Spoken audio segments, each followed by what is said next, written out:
Folks, would you lead us in the pledge, please?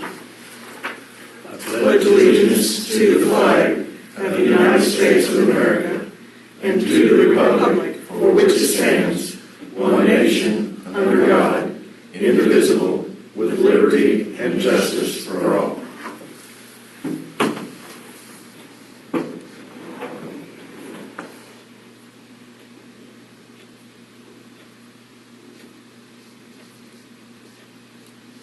Thank you.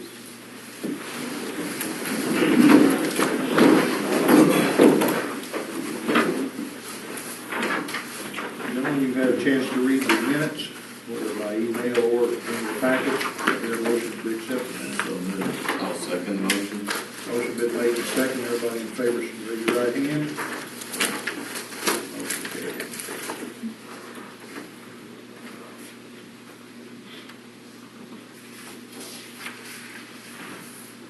That looks like we got a busy agenda today. I know Cecilia's here. She needs more money. So we're going to turn it over to her. You're number one on the list, Cecilia. All right. Well, let me get everything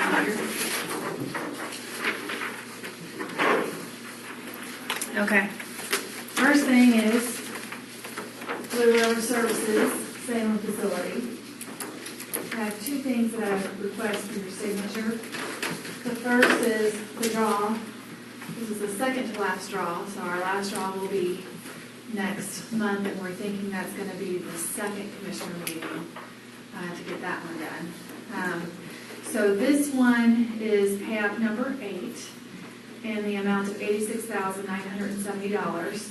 $67,351.52 will be paid with grant funds, which that's the draw I'm requesting for you to sign. $10,921.48 will be paid to Temple Construction from the USDA funds, which Blue River Services will take care of. And additionally, $8,697 will be held by USDA RD in retainage.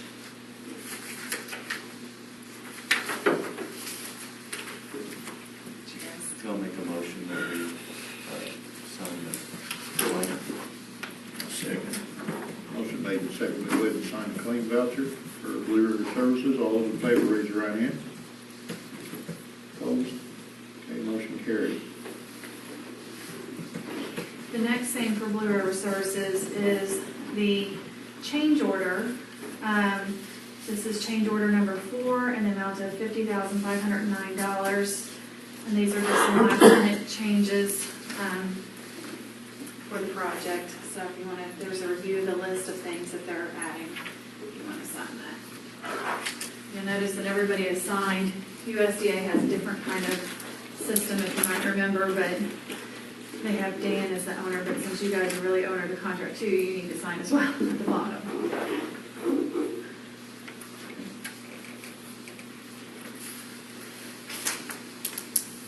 Do I hear a motion to go ahead and accept the change orders? I will. I'll make a motion. I'll second. All those in favor, raise your right hand. Opposed, same sign. Motion carried. And Sarah will give you copies of these, of course, okay?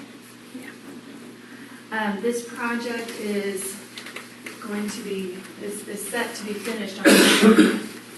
And so they're going to use that final 2 weeks to get all of the paperwork finished and have you sign this up. It's the commissioner.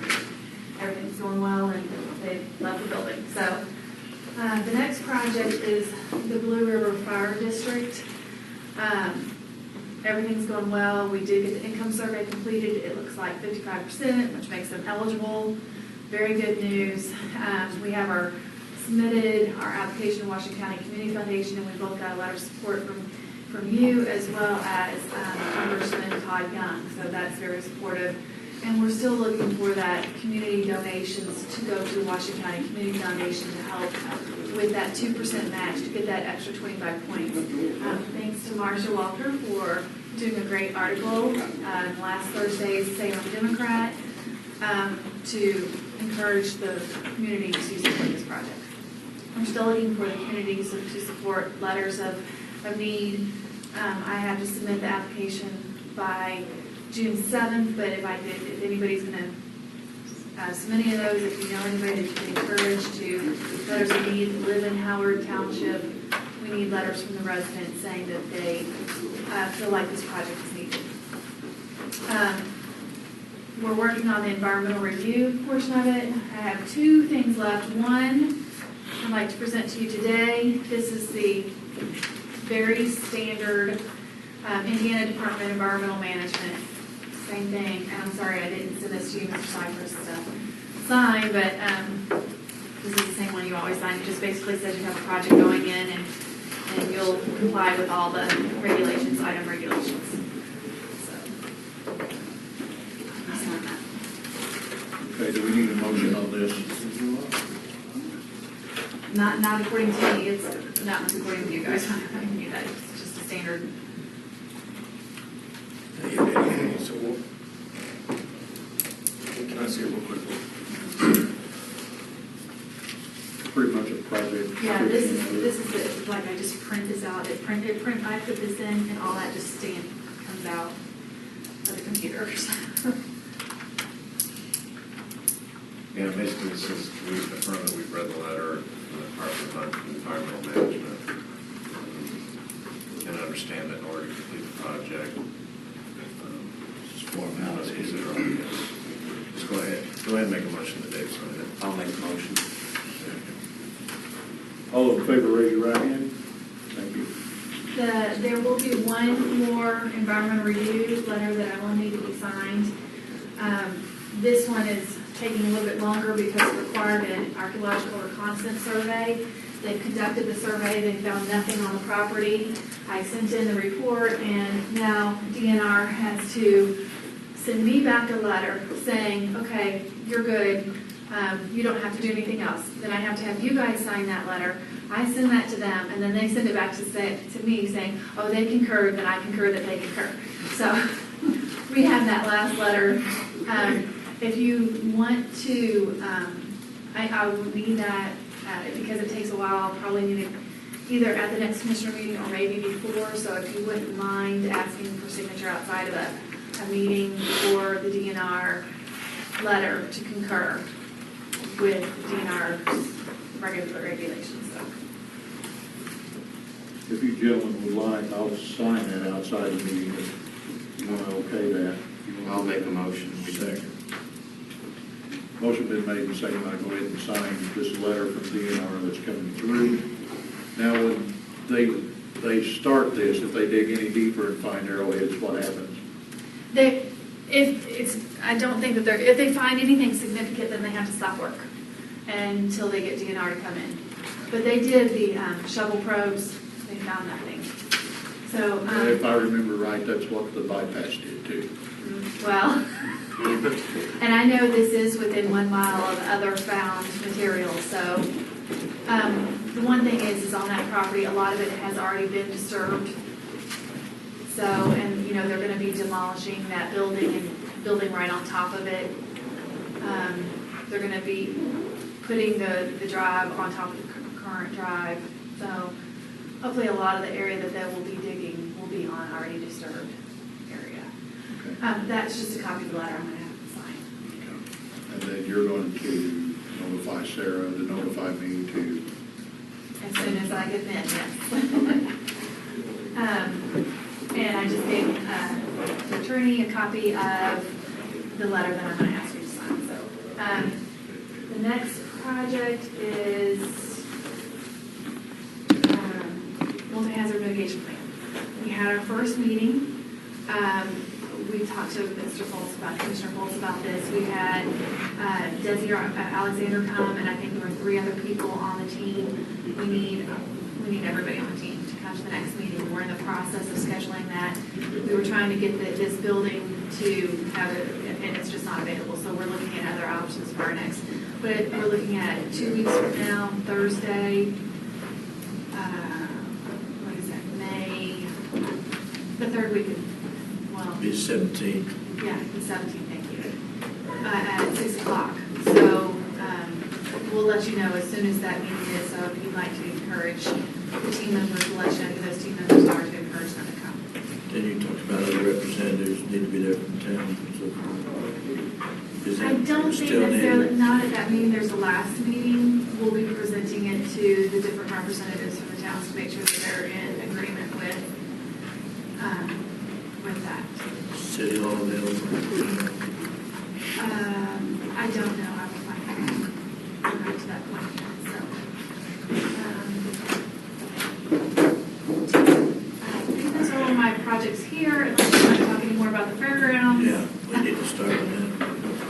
Yeah, so my recommendation on that would be, well, first of all, to let you know what you have to do. The first thing we'd have to do is recertify your income survey. Your income survey is no longer valid, but we can request that, I think if you went through Dr. Hornsby before, then you're gonna have to go through him. He will charge you, I think, $800. It's somebody else that's $250, but he's just more, he goes through it more, but $800 to recertify that. It'll be recertified through June 2013, which means that you have to apply in the January application period, or else you'll have to redo an income survey all over again, which will be the $2,000 or $2,000 plus, whatever it was last time, $2,500 to do that.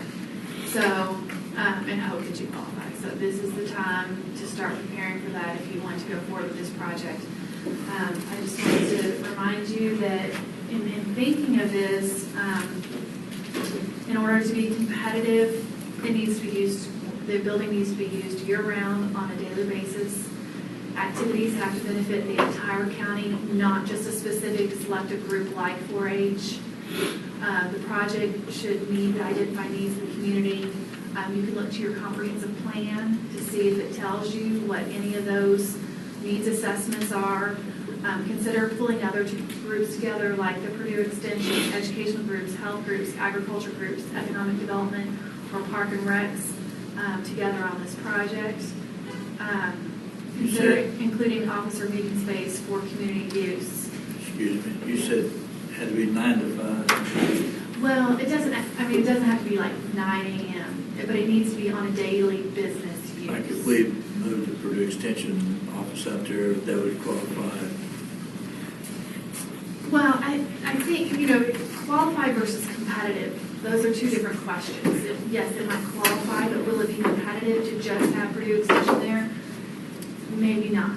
I think you need multiple things in there that are going to make it competitive, a full community use. You mean someone else besides 9 to 5 with Extension needs to be more than one group? Yeah, it needs to be used, well used to be competitive. Think about this, you're competing against organizations that are building a shelter for battered women, or a facility for someone with disabilities, for families with disabilities, or you're competing against a fire station or individuals with AIDS. So you want to have a good argument that this is really needed for your entire community. Also, you need to consider who's going to maintain that facility. So that's basically what you need to consider when you're pulling these, community together to make this a real community facility. We need to get started soon on that. Oh, absolutely. So because it's going to require lots of cooperative agreements or so forth. What's the maximum we can apply for? That's a good question. Right now, it's $400,000. In the past, it's been $500,000. Now we know a lot of elections are coming along, coming up. It might change the whole picture. But at the beginning of this round, they changed it to $400,000. Of course, you'll need that 10% match, which I don't. I'll probably talk about more than that. So, and you'll also want to hopefully get Washington County Community Foundation support. So that's something else. Remember, individuals from the community to donate to the Washington County Community Foundation. So when you come to that cycle, that you'll do that. So you need to pay attention to Washington County Community Foundation grant cycle, because I think that they only have a grant cycle once a year. Yeah, they could change it twice, maybe once. So, it's going on right now, so, and it's not gonna come around before January, and you're gonna want their support, then you're gonna have to be talking to them about, hey, how can you get that 2% match from them? If you're not gonna go through a regular grant. I think when get some money from Orange County too. We've never asked any money from them before, so. Well, if it's gonna go through the Orange County Community Foundation, is that what, No. no, to support the project? You see no money. Okay, I see. Any other questions? Thanks, Cecilia. Thank you.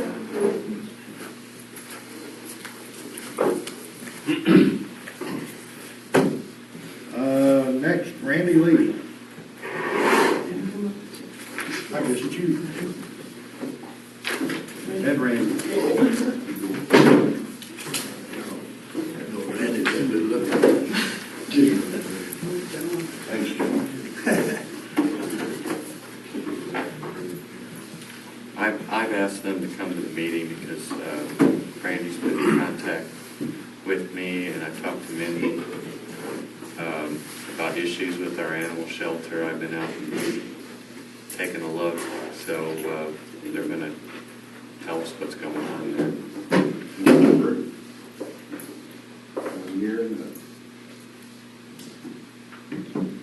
I've got dogs in boxes in the floor and where to put them. I think one of the things that has been brought to light is, the city made a change with animal control officer, and per kind of the community, the things that we've been hearing from the community, one of the complaints was, we don't hold on to the animals very long, but the reality is, we weren't doing that because we didn't have the room to do that. So Rick Stewart is the new animal control officer, as you all know, and we're hanging on to those dogs longer. So I think when county dogs come in, or county dogs that are ready, there's not enough room. I mean, I think that's been an issue for years. It's just come to light since the city made a change. It's not anything we thought about at the time, I think, when the change was made, but it's kind of come to light, I guess. I don't think we're taking any more animals. It's the same. It's just, and there are 16 pens currently at the shelter right now. I think one of the, I did research in 2010, we were talking about the new animal shelter.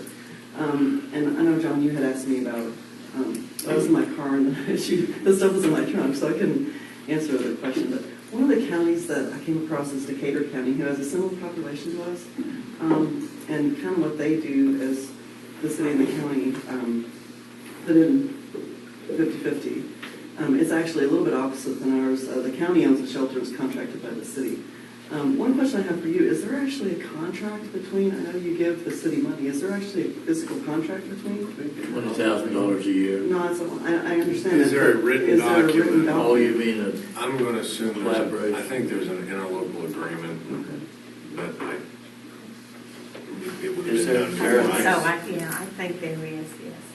I think I have it in my I don't know office. how long has that interlocal agreement been going on that 20,000? quite a few years? Yeah, several years. Like 10 or? I've been here 17 times, it's been going on. Has it always been 20 or 1,000 that we've given the city, or has that changed? Well, it changed when it happened was when the city took the parking lot over there that the county had. Mhm. When they done that, the agreement was then that the county would then give them money for the animal shelter, 20,000. That's how it came about. And they're gonna. So however long they've had that parking lot, or they built over there, that's how long it's been. The city can ask for more too. Well, I don't think, maybe not necessarily. Well, I think everybody probably needs to sit down at the table and I decide think what's best. it sounds like the bottom line is dogs were put to sleep within 3 days in years past. That nobody claimed them or adopted them. And they're working harder to try and find places for these dogs. And subsequently, we're getting a backlog. And I know Randy has told me that he's been putting off people for weeks trying to pick up dogs because he has nowhere to put them. So we have to decide, do we want to go back to the old way of putting them down in 3 days to make room, or are we going to spend more money to make this shelter bigger? Is that pretty much it in a nutshell? That's pretty much it in a nutshell. I do think I don't know how many the Greensburg Animal Shelter, how many pens they have. They do have a similar type building to us, which is called a Morton building. And they were closed yesterday, so I didn't get a chance to call them. But and also one thing that they have, and I will tell you, I'm not one for creating another level of bureaucracy, but some of these counties do have an animal board. It typically has 5 people on it, 2 people from the city, 2 people from the county, and 1 at large or 1 from an animal group. And that would maybe take some of the problems off you. The other thing that I was thinking about is, I think we could do better. We can have a better volunteer program. That's one thing that when I talked to them in Greensburg a couple of years ago, they have a large group of volunteers. I think we could do a better job, and that's something that Humane Society I think could do a little better. So, and that would help costs. That would help cut the costs.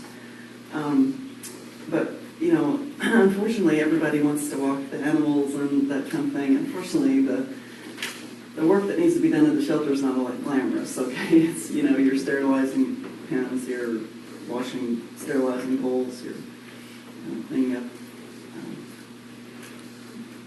fecal matter, that kind of stuff. So it's not that glamorous. But I think there's a way to come to some kind of a better way to go about training some volunteers and saying, well, this is stuff that we need to be done, but on the other side, you'll be, you can interact with the animals, and that'd be great too. So.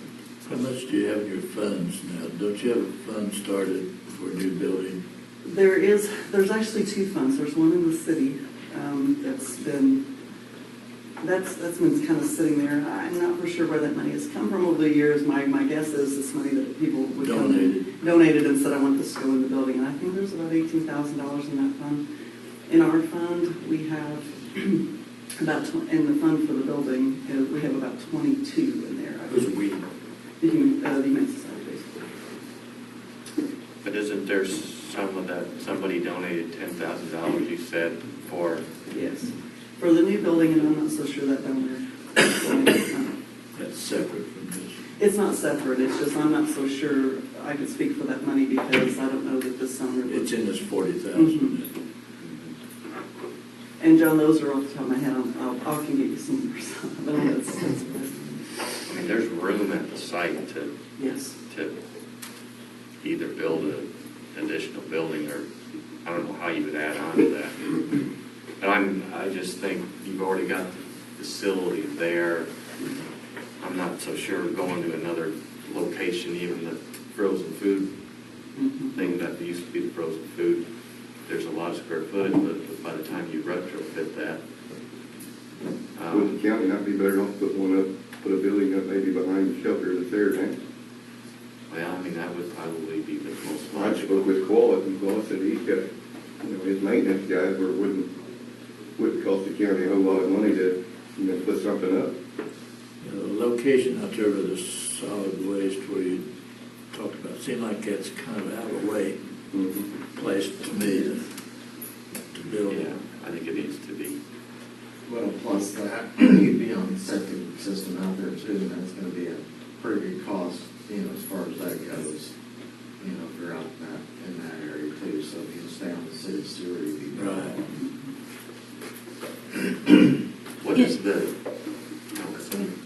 What is the average time that a dog is put down? I mean, throughout the state, or what's norm? Do you know? Yeah, I don't know. I think it probably depends on Do you know? Well, no. In a perfect world, how many animals? How long does it take for an animal to get adopted? Maybe that would be a better way. In a perfect world, how big a facility do you need to go ahead and take care of the animals in a humane way and get as many adopted as possible? What kind of facility? I mean, the volume that would ideally go through there.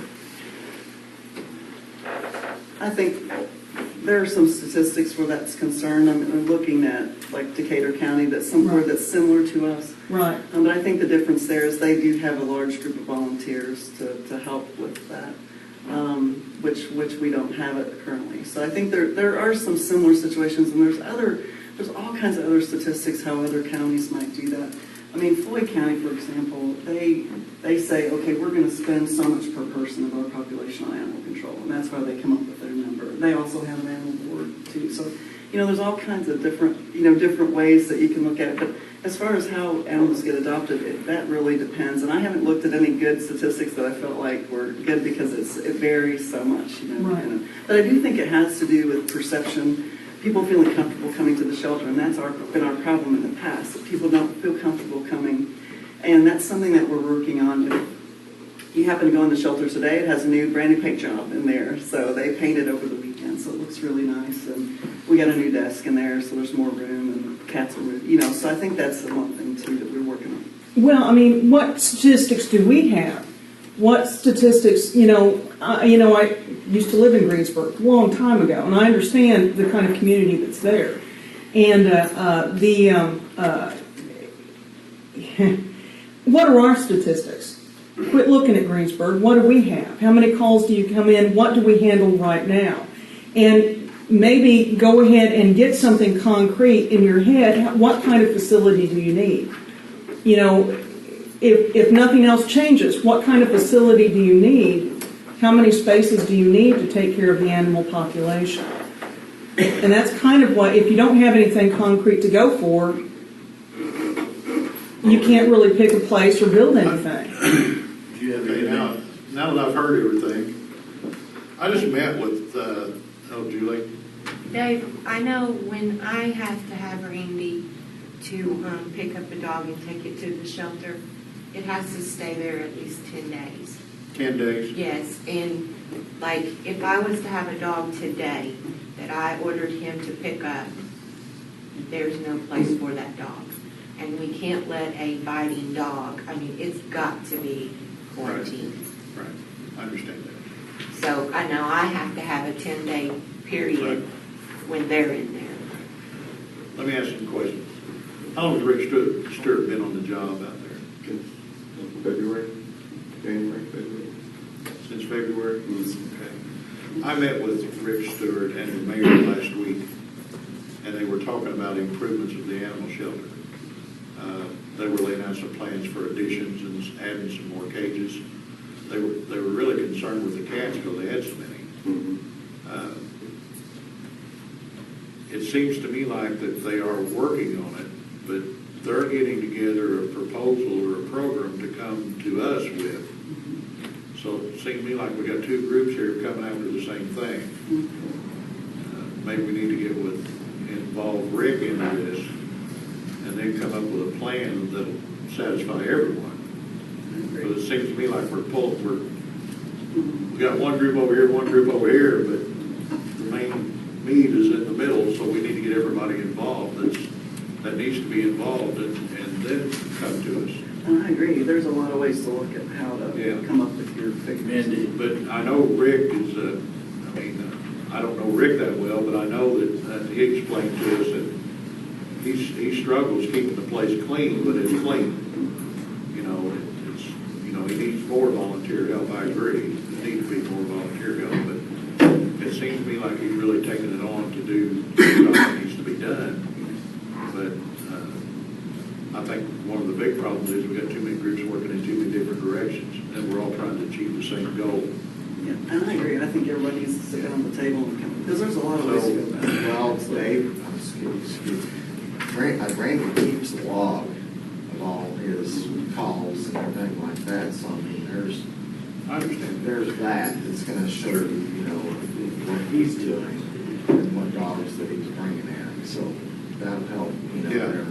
We could, if we pool all this information, and everybody that was accountable got together and pooled all this information, we'd probably come up with a lot better solution. One thing I don't want to see is us heading off in one direction and the city heading off in a direction and society heading off in another direction, and then we're all trying to get to the same spot. And I think that's what we need to do is let's get everybody in together and sit down, let's hash this out and get it done. And then go from there. Do you have a Humane Society board now? Yes. Is it represented city and county and both? Yes. Primarily. We support Randy and the shelter and whoever, we try to. So in the meantime, if you would like, I'll go ahead and contact the mayor and Rick, and then I'll contact you folks if you'll leave me your numbers, and I can contact you real easy. Yeah, and we've got, I hate chasing people over the Yeah. phone. I'd rather have your numbers where I can get hold of you. and we've got numbers, you know, from. Yeah, and anybody interested, we'll just set up a meeting with everybody, and we'll sit down, and we'll hash it out, and we'll get something going. Yeah, So sounds good. what was the other board you said you thought needed to be formed? Well, I'm just saying, some of the counties do have an animal board that deal with. Separate from the Humane Society? And like I say, I don't know that that's the best solution, I was just throwing it out there, I don't think I'm for it. I'm not so sure I'm in favor of that. I know, I don't know that I'm, If we've got an active humane society and they're working hard, I don't think boards are gonna benefit it. I think, the humane society is the ones that oversee it anyway, basically, they're well, the we ones have with like an concern. agreement with the city that we provide the food and the shots for the animals, and we also buy or we pay for the internet line that's down there, so we can load the animals onto the website and that kind of stuff. Sure. So- Yeah, I think what you say is kind of true, but only if there's an agreement, because the Humane Society is an independent, not-for-profit organization that doesn't fall under the purview of the city or the county. So that is true as long as there's an active agreement, but a Humane Society doesn't have to, they could walk away tomorrow, and if we don't have something in place, I think that's probably why these other counties have this board, is someone from the city, someone from the county, the people who own the property or are financially on the hook are working with this independent agency just to make sure that there is some actual governance. Who's on that board now? Everybody does, it tends to be about five. About five?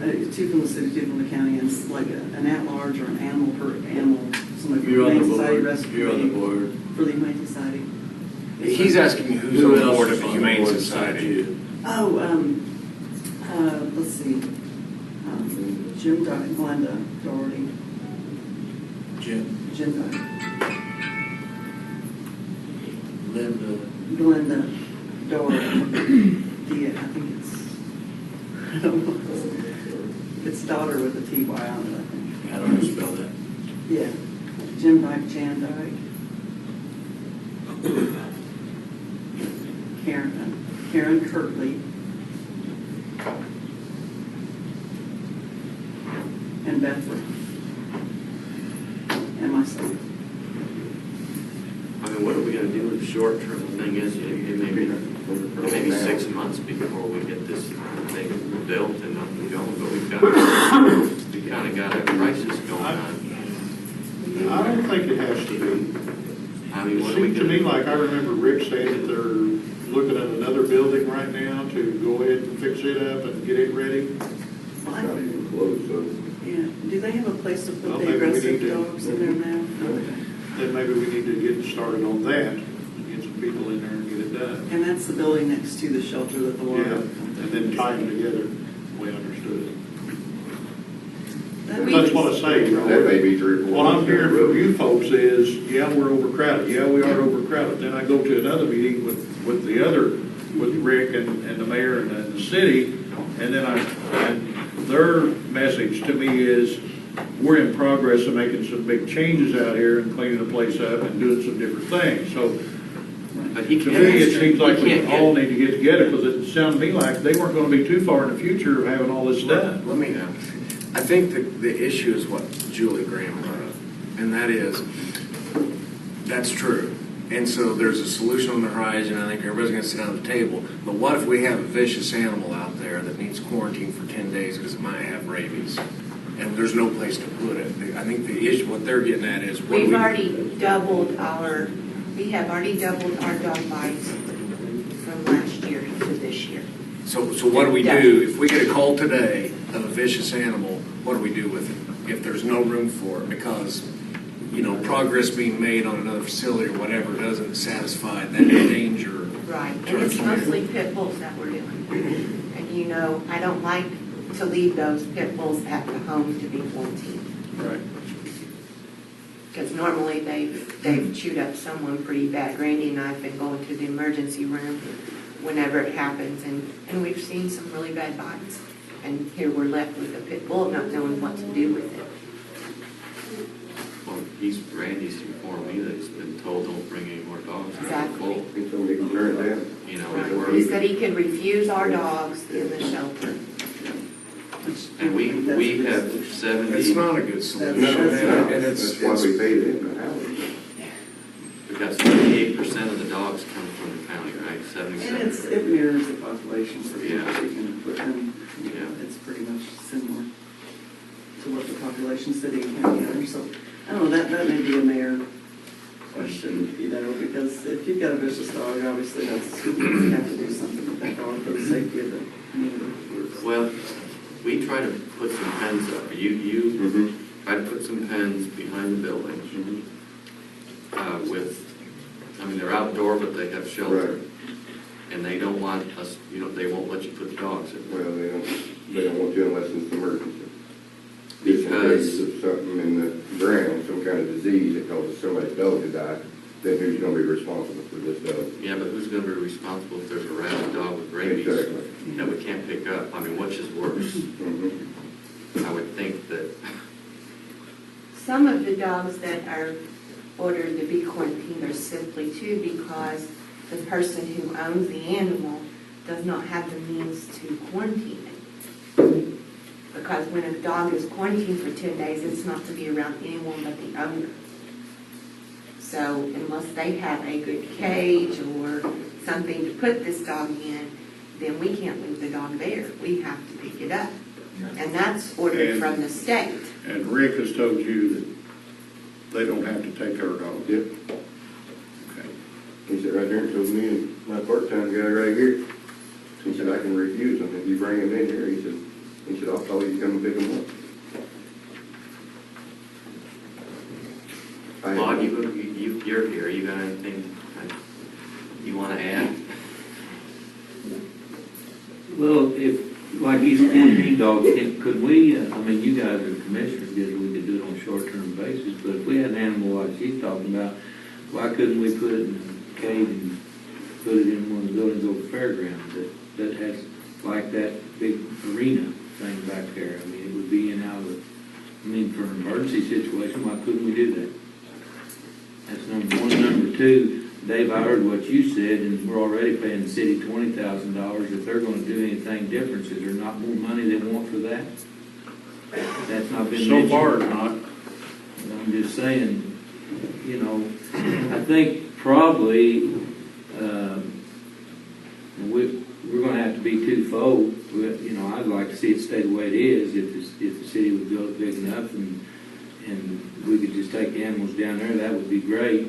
It's good, it works better for everybody because we work together on a lot of different things. It'd be nice if we continue to work together and just expand the size of the facility we have and have a good working relationship.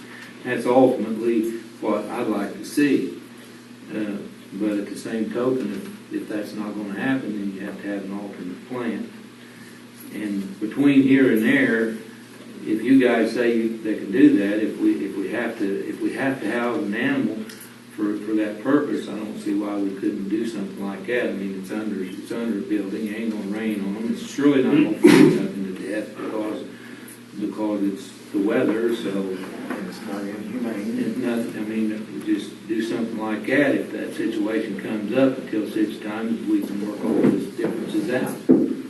Goes to your, And you're over those buildings ultimately, as long as the county, but if you Good idea. they can Get do locked that, up, so that's good. get in there. I mean, you're gonna have to clean them, and there's gonna be a lot of work involved.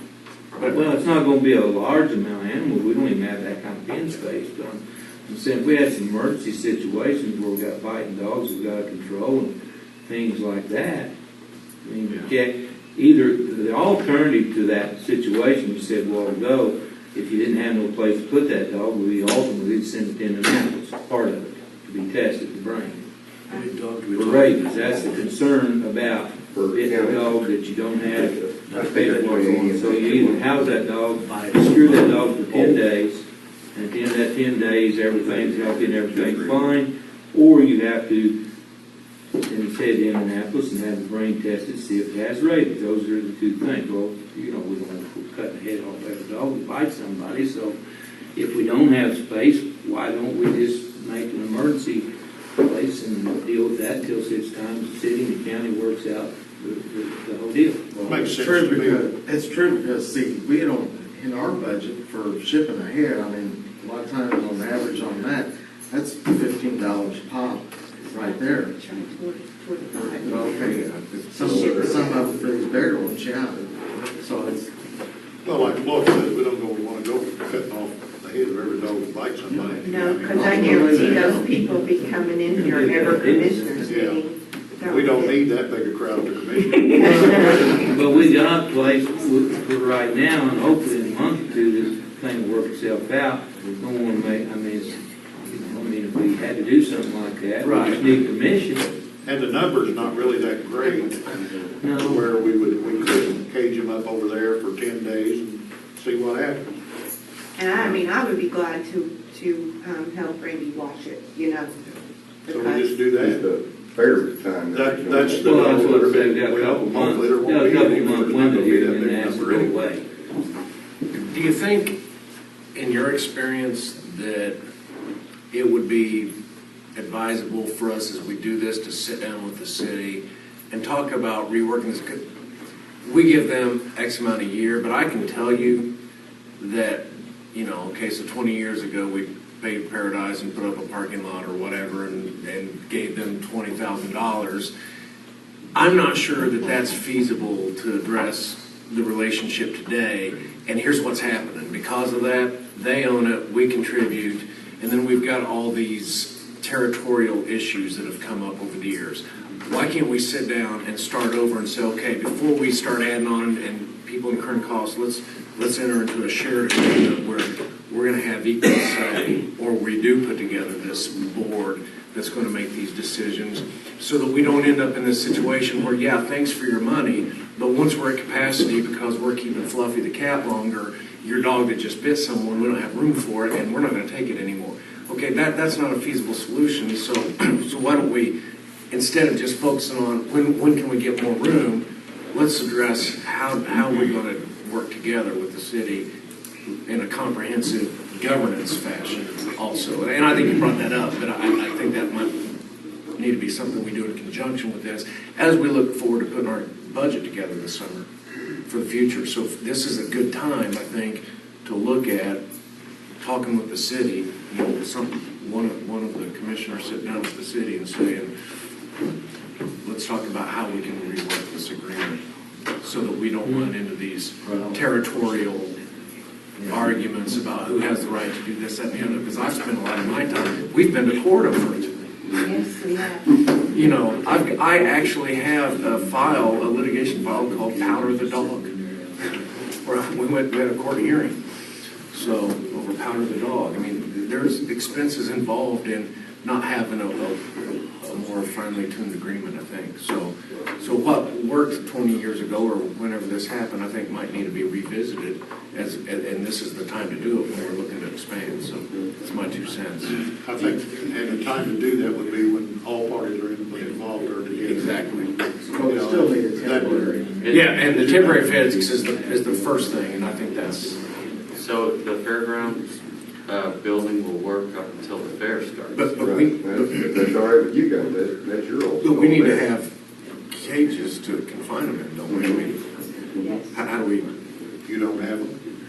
I've got maybe one, or not, many- maybe make one. See those How boxes? many a month, how many dog bites a month are we going? You said it doubled over last year. Well, So how many we've got to date now? as of today now, we have 35 35 dog bites dog bites. Year to date. from January to To today. And That's been reported. that, yeah. But last year, we totaled 72 all year. The year before that, we totaled 30 all year. So see, it's just getting greater and greater. I mean, I don't know what's going on out here in the county, if they're just not taking care of the dogs or what. But I just came in this morning, I have 2 bites in my mailbox. I mean, the past 2 weeks, and you can ask Randy, he and I have been out after hours. We've been at the hospital. I mean, it's just, springtime is always bad. And I don't know if it's just because everybody's coming out and the kids are out playing and what's going on, but it's just doubling every year on the bites. And we're dealing with pit bulls. At one time over at the pound, okay, if you have bite issues, how many dogs do you normally have over at the pound with the bite issue that you got in quarantine? We'll see, we haven't. Like normally? We haven't been sending any because there hasn't been any room, so we've been letting the people, and we just run back and forth and check this dog but we're burning up gas, it's our time. Whereas if they were at the city shelter, they would be watched all the time. Well, see what's happened on those, when they let people quarantine them at home, it's something you almost have to check on, because next thing we're getting a complaint that they're letting Out in the yard, Out in and the they yard. come in the next So- person's yard. So, I mean, we're spending all of our time running here and Monitoring. there, trying to figure out, Trying to watch it. yeah. and it's just ridiculous.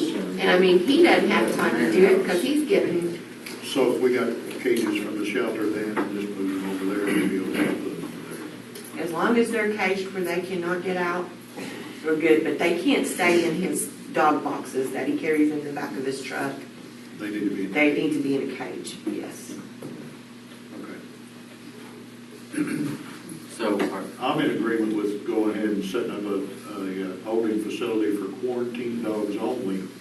I don't want to go any farther than that. Right. Quarantine dogs only at the fairgrounds. I can't make that a motion, but if one of you gentlemen want to, I'll support it. I guess the place to Yeah, go but- is over there. what about, we're dealing with more than just dogs that have bitten people. I mean, we can't pick up Right, so I dogs. think the second That's why I've asked the groups to get together. Yeah, but that doesn't solve our immediate solution. If he has nowhere to put the It will if dogs. we get together fast enough and get it going, because they're already proceeding with the additional building, and they're already working on that to extend a little bit of room, so that should cover us until we get something done. That's why we need to get the groups together immediately, we need to get started on it.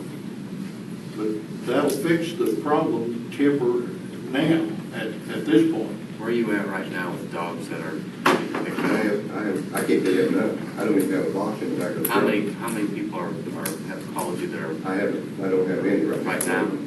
Okay, so you're not in Not yet, but by the time I get out of here, there may be 7 or 8. I mean, there was a time you had 10 people waiting to get dogs. I think I'm 13 though. How long do you wait before you euthanize them? That's up to them if they're, we don't have no control of it. City? I think that, I should have control over the county What though. would probably be the average 3 or 4 days, I think. every day? That used to be the average though. I think we'll be okay. I'll get a hold of the mayor today. As soon as you folks make sure I get your number before we leave here today. I'll get a hold of the mayor today, I'll get over, and get all that set up, and we'll meet immediately, so it'll be a quick one. We'll get together, we'll get both parties concerned, go on it. We'll find out what the time link is on the extension clock. We may have to call on some of your people to help us as far as maintenance and cleanup out there to get that thing going and get that building ready. And we'll get it done as soon as possible, so there'll be room out there to put the animals as they come in. But we can sit here and complain and hash about this stuff all day long, and I really don't want us to do that. I'd rather set everybody down, let's get it laid out and get it done. Because these problems have been going on for a long time. Absolutely. Let's get everybody involved in it, and don't leave anybody out. If you need any more people from the Humane Society in it, that's fine. If we have to, we'll meet over here for that many people, but we want to make sure that everybody gets heard and we get the thing done and get it done fast. And we don't want to go into the fair and have to move possible rabid dogs to the pound. We don't want to do something like that. So let's make sure that we get this done real quick. And I'll get a hold of the mayor today, and we'll get that set up. On a temporary means, we're talking about cages then. Yeah. We've got That's gotta be It's addressed. got the building, but we can't let them just run loose in a building if we got. No. So what cages do you The have? city's supposed to have the City's setup got, to get the cage. couple up there on six. I mean, is it gonna be enough? Well, there's probably a couple up there, surely we won't have that many. Randy and I can, you know, we can still, right at this moment, go out and check these dogs. And, I mean, if you guys will just be paying more gas money at the point, but. Hey, we can- David Orr was talking about, he's real familiar with that, he's talking about an area that we probably should use, and he explained it. The big new barn in there's got wash racks over on the far corner. So I'd recommend those pins be put over there that after you clean them out, you can actually wash to the drains and stuff like that. You got water hoses and stuff like that. But you need to have a gated facility that's got gates on both ends, and you can secure that barn with locks in there so nobody will get in. So it'll take care of it a lot better. You do, Randy. Yeah, that'd be perfect. Never thought about that, but that'd be perfect. Byron? Yeah, would it be better to have these dogs at the facility you have now because they'll be under constant supervision? And take the dogs that are not dangerous Our up county- there? I mean, I understand what you're saying, they can reject them, but at the same time, this dog needs, if he's rabied or whatever, and you're concerned about it. They need to he be needs- monitored. I yeah. agree, they need to be monitored. That's why I thought it was a good idea for the fairgrounds, because that's where Randy lives. Well, I He's there understand with that. them 24 hours, so he should be able to monitor them all the time. Even more so probably than a man. Well, at that facility, there's workers there all the time, and they're basically set up for it. If you can make an agreement with them that we'll set aside X number of pens, 2, 3, whatever, and we're gonna bring our bite dogs in there, and we will take 2 or 3 of your dogs up there. I don't know if there's a liability issue there, is what I guess I'm saying. Okay. That's why David was suggesting particular building, because it is secure. Yeah, They put the dogs within that secure facility. Now, I And understand what you're the only saying, dog, but- the only dogs that we've asked for is I hear what Byron's saying too, that the insurance liability, what he's talking about. They can check. Mr. Cyphers? And I think it's a matter of, that's by default, that's been the thing. I think when we're at capacity, I think Byron's suggesting, okay, could we take some of the non-dangerous, non-biting, just stray animals that were picked up out to the fairgrounds and bring these in? And that's an issue that maybe the city would consider. But I wonder, I'm doubtful of that. Because one of the issues we've run into with the city is they've taken the position that despite the agreement that we're bringing in our dogs, we've been battling this for several years to the point where I've had to draw up releases to get signed, that they consider once we drop it off, they assume full control and it's their dog. And that can't be done that way because we have to go to court to get the people their dogs back. Yeah, and clicks. So this is a larger issue that, I mean, we need to sit down with the city and say, okay, yeah, we're turning them over to you, but why, you know, I consider us to be leasing or paying for the right to use that facility for our dogs. That doesn't mean that all of a sudden, as soon as we step foot on your property, we're subject to your jurisdiction, your rules, your processes, and all that. So would the city be willing to give up dogs to us? I honestly doubt it. Because if applying that same logic, they know as soon as they do that, then they lose control over it. So I don't know if that'd be possible or not. But that's been an issue that we've actually had to go to court And I on. think, really, in reality, if you look at the numbers, I mean, 20,000, I think one of the problems is, I mean, you know, $20,000 isn't a lot in the grand scheme of things. Right. And I think they've, you know, taken the position that we're doing the lion's share here, and you've got more dogs, you've got more animals than we do. and I think that's somewhere that. I think that's exactly where it comes down to. I'm sure it is. And that's why I think it needs to be revisited. We need to look at the costs and say, what percentage are we using it? And that amount is, I think, they're dissatisfied with. Yeah. But I definitely don't want to do it until all parties are involved that are present.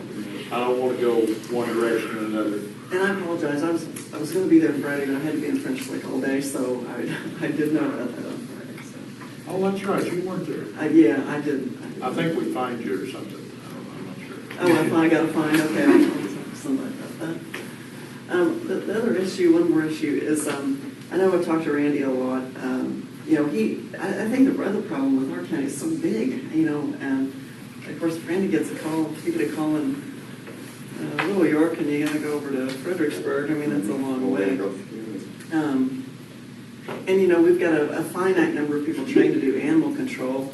I don't know, and he and I have talked that he would really like some help at times, so he could have some time off and. Well, the city has 2 operators, and they're not near as busy as what he is. I mean, he's on call 24 hours, 7 days a week. It's hard for him to keep up with all of it. I will say, I agree with you. The one thing the city does though is the cleaning is, Right, you know, and trying to keep it clean. And I think it is improved. I don't know if you've been Yes, down there. it has. You feel It like has. it's A lot. It does look good. good. And that takes us some time. So I think that's, if you just look at picking up animals, certainly the city was busy. However, there's some care involved. If you've had an animal, you know, you think of having 16 animals plus all these cats plus a potbelly pig. And there's 75%. Goodness knows what else in there. Excuse me, 75% of the animals are coming from the county. Looks to me like the city could do a little more help for Randy and give him some time off. If they're only supplying 25% of the animals out there, then they're only You mean putting help? a small part of the time. Yeah, give him some time off. Well, it all boils down to money, because I talked to David Bauer, and, you know, they're paying the lion's share of the cost of you know, shelter, and Well, this would be more expensive, but just be having them to give him some time off, which he deserves. I mean, He has a part-time guy, but I don't Yeah. think he has a lot of money to pay him. Right. And if I can get him, you know, $5,000 more, he can help me all the time. how many hours a week are you working on average? Trying to Me? keep up this, yeah. Probably 60, 70 hours a week. I work 7 days a week. When I'm not doing animal control, I'm working at fairgrounds. You know, keeping up with it. You can ask Walt, I come up there and I get workers every night, Yeah. every day. That's Even on a weekends. fair guesstimation. When we run him, in reality, Randy takes, if we have any kind of call, we need somebody on, and we try to put stuff off on the weekends that doesn't require immediate attention, and a lot of people are very receptive to that, and a lot of situations are not, they're not receptive, and we can't put them off, and so we call him out. I mean, we don't have no recourse, we gotta get an animal, we get it, so, and then they work over there, you know, we come and get guys that clean up and get that thing ready. It takes a lot of getting ready to get ready for that fair. And they do that practically every night and on the weekends. So I'd say that he's running pretty close to the numbers. $5,000, I don't think that's an add to where I can have help on that. Because he's there for me every time I call him. If I need, I go, give a ride with him. So what do we have budgeted for the, 2,000 and we need 7 to make that? to make that work, you know, make it happen. I mean, him could do it all. put in a motion on that timber, I think, fairgrounds too. Yeah.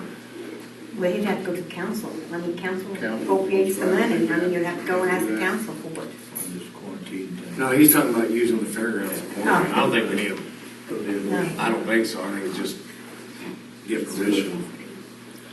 And as far as I know, he's got it. County property, you know, Yeah. he's in charge of property. So I just use it. Money-wise, that needs to be a county council issue, Yeah. Well, For the 5,000. I would think. if we want to do something this year, but I think it's, again, something that needs to be taken up at budget time as we sit down and meet with the city and think, okay, what can we do to work together to solve this problem? Because I do think that makes a lot more sense. But for the immediate need, though, I mean, you know, you can't keep going at the pace you're going. Well, that's not that's an annual number you give you, and it's May now, so it would be, to finish out the year, you wouldn't have to be asking for that. To buy that down very much. But we'll tell you that, we'll make sure, Randy will make sure that we're not gonna make a mess or tear nothing up over at that fairground. And a lot of time he does, and a lot of people making sure that it's nice and everything like that. We're just asking for something, if we have a situation we have to deal with, to be able to deal with it there. But we'll make sure that we use the utmost of care on that property. But you need some additional money now, though, So per help. for help. It would be nice. I mean, there's been one instance, I went and got a cat myself because he was busy.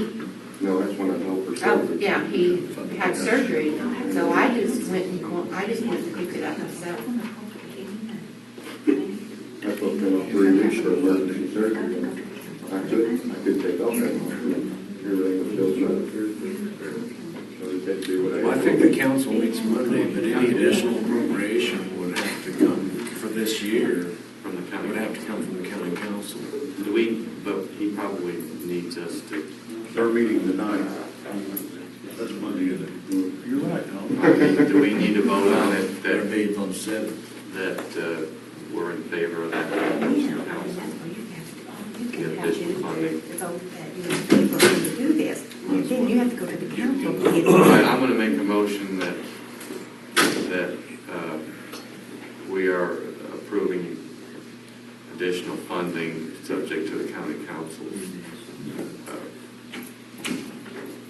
and that it's okay that we're gonna support your request for additional funding. Yes, this will be my motion.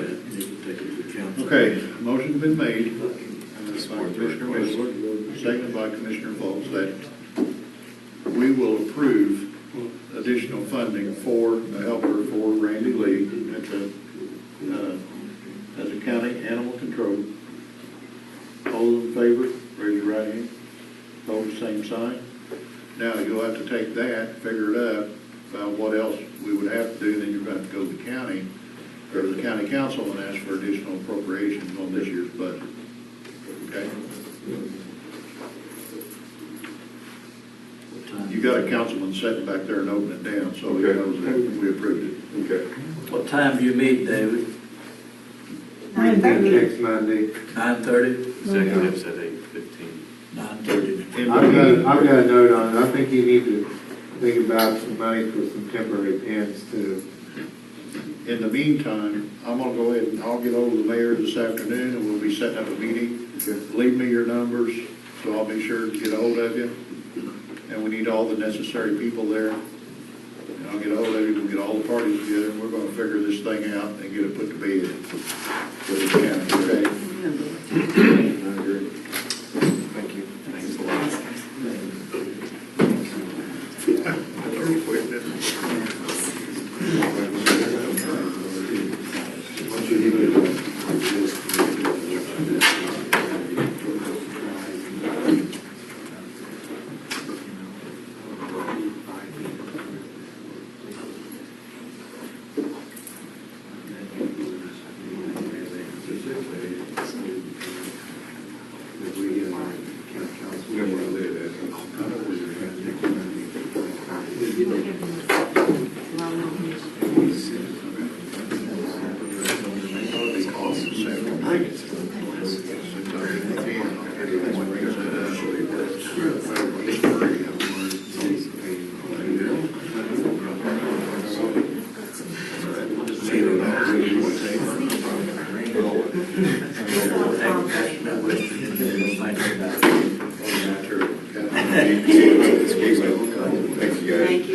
Thank you. Okay, next on the agenda is Hugh Burns in reference to the town of Fredericksburg. Hugh, yeah, there you go.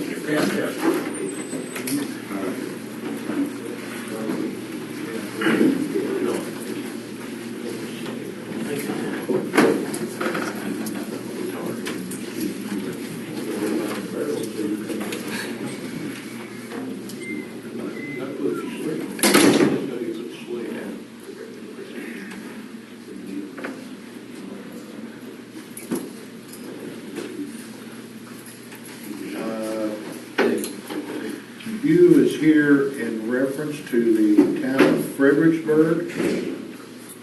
I'll turn the floor over to you, sir. I think some information was given to the auditor for you to look at.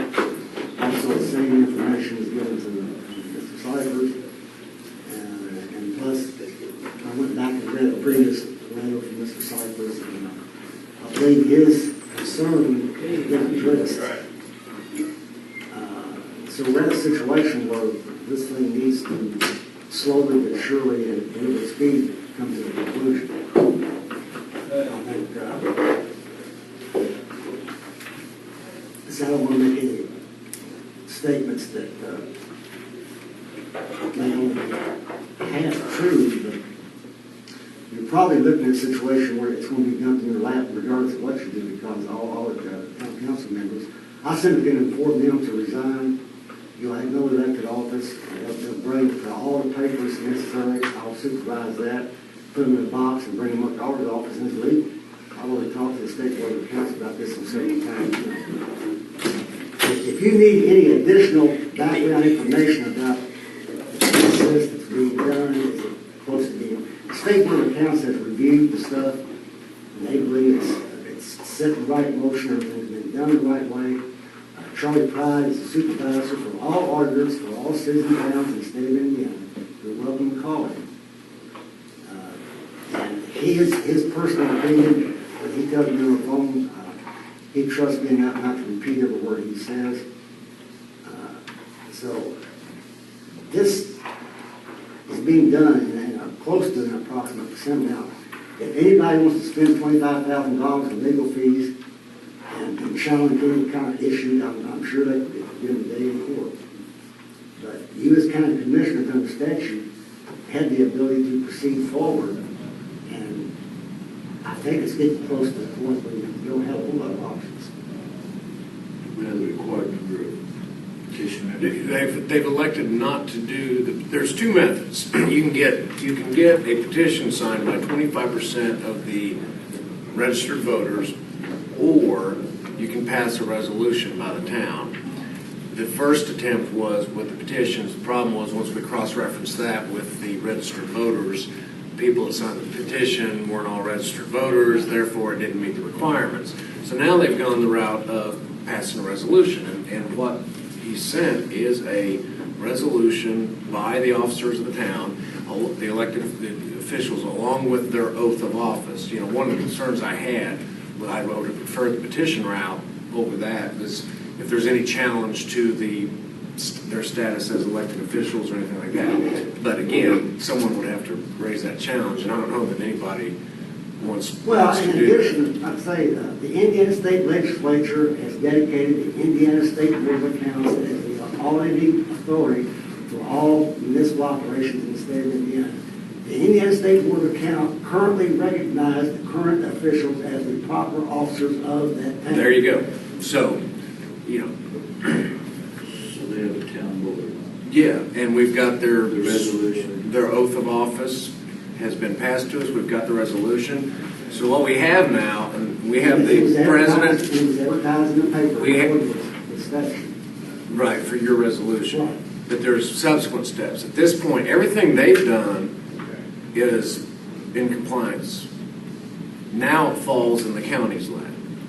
So the next step is, and I've emailed the Plan Commission, we'll put this on the agenda for the next meeting, and I don't know if you'd be available to the... Well, I could be available, but what would be your fee to serve as county attorney? Zero. I've been doing what I've been doing for Fredericksburg for 2.5 years, and I've received $45 one time for gas. I'll do it. I promise the people when they decide. Well, I can present your arguments, and along with Mr. Hoare being here, we can present the arguments. I'm just saying that this needs to come before the Plan Commission. They'll make a recommendation to the commissioners. The commissioners have an obligation upon receipt of your petition to set it for public hearing within 60 to 90 days, somewhere in that window, and it has to be published in the newspaper pursuant to Indiana Code 5-3-1. But there's a whole list of requirements, things we got to do, and I've sent out an email summarizing that to to the people involved. So as far as I'm as far as I'm concerned, the town of Fredericksburg, through the guidance of Mr. Burns, has done what they need to do. Now it falls on us, and I think we're taking it from there. And I don't have any recommendation that we not proceed, because I think he's right. Eventually, it's going to fall in our laps one way or the other. I think the right thing to do is follow the statute. Just understand that the dissolution, the dissolving of a city or a town isn't something that happens every day. Right. So this is kind of a new thing for everybody. I don't know that it's ever happened here. So, you know, I remember, I think when I lived in Indianapolis, Castleton officially dissolved as a separate entity within Indianapolis, you know, but as far as being a part of the process, I was unfamiliar with that. I just remember reading about it. So, I mean, it's kind of a unique thing. That's the only other instance I Well, yeah, you will be careful that you do follow proper procedure. I mean, it's not something you cross every day. So, and it's, in reality, like I say, I've been doing what I do, and I'm recognized as a little bit of a knowledgeable person without Right. myself too many stars. Since 1994, okay? And I've been through a lot of issues. But you take Fredericksburg, I've been there 2.5 years or so, and I know I take care of all the records for them. Now, I live in Elizabeth, Indiana. I'm town manager, clerk treasurer in Elizabeth, Indiana. And the town of Elizabeth is a smaller town, but we own the water utility, which serves 3,000 people. So, I mean, the receipts, combined receipts of the town and water utility in excess of $1 million. So I pretty well got my fingers on the financial operations. Fredericksburg has no money. Period. End of sentence. They cannot blacktop a road. They barely able to pay their street lights. I'm going to have them pay themselves. They pay themselves $100 for the first time in almost 3 years as an annual salary. And I'm going to allow them to pay themselves another $100 in June as their final payment as town council. I'll probate that ordinance I have adopted in December. At that time, see, this information that you've got has been sent to the Secretary of State of Indiana. As far as I'm concerned, we're ready to proceed. I don't know what your authority is. I don't know what your authority is to approve what they pay themselves, don't pay themselves, or anything, and I don't know what that has to do with it. Well, what it has to do with this, you need to inform me, number one, if you wish, this resolution says they are done as of 60 days from the time they mailed that to the Secretary of State. That's what that resolution says. Okay, if I receive legal advice that resolution, and the State Board of Accounts tells me that it is pretty well set in motion, at the end of the 60 days, or approximately, I'm going to have them resign and bring all the papers to the county auditor's office, unless you, the county commissioners, and or as attorney, would ask me to maybe delay that for 30 days or so, to make things more smooth. I would ask that you cooperate to the extent that we're trying to cooperate with you. Yeah, Can I finish this? In the sense that we're following a statute which requires, and I will send you what my outline and interpretation of the statute is, but we have to send it to the Plan Commission first, and they will make a recommendation to the commissioners who have to have a public hearing. And the time frame for the requirement of the public hearing is 60 to 90 days after this was filed. I file stamped this received April 25th, 2012, and accepted service on behalf of the county commissioners. So 60 days beyond that, in my opinion, would be June 24th. So the soonest we could have a public hearing would be June 24th on the issue, under my review of the statute. So and then the latest you can have it is 9 days after. And so I think that's first step is the Plan Commission. They make a recommendation based on what they, hear from you, and then we have to actually have a public hearing in that time frame. So that's talking like a 30-day. But if you want to do that, that's fine. But if that's what's going to happen, then it throws this whole process in the muck anyway, and so we don't need to move forward.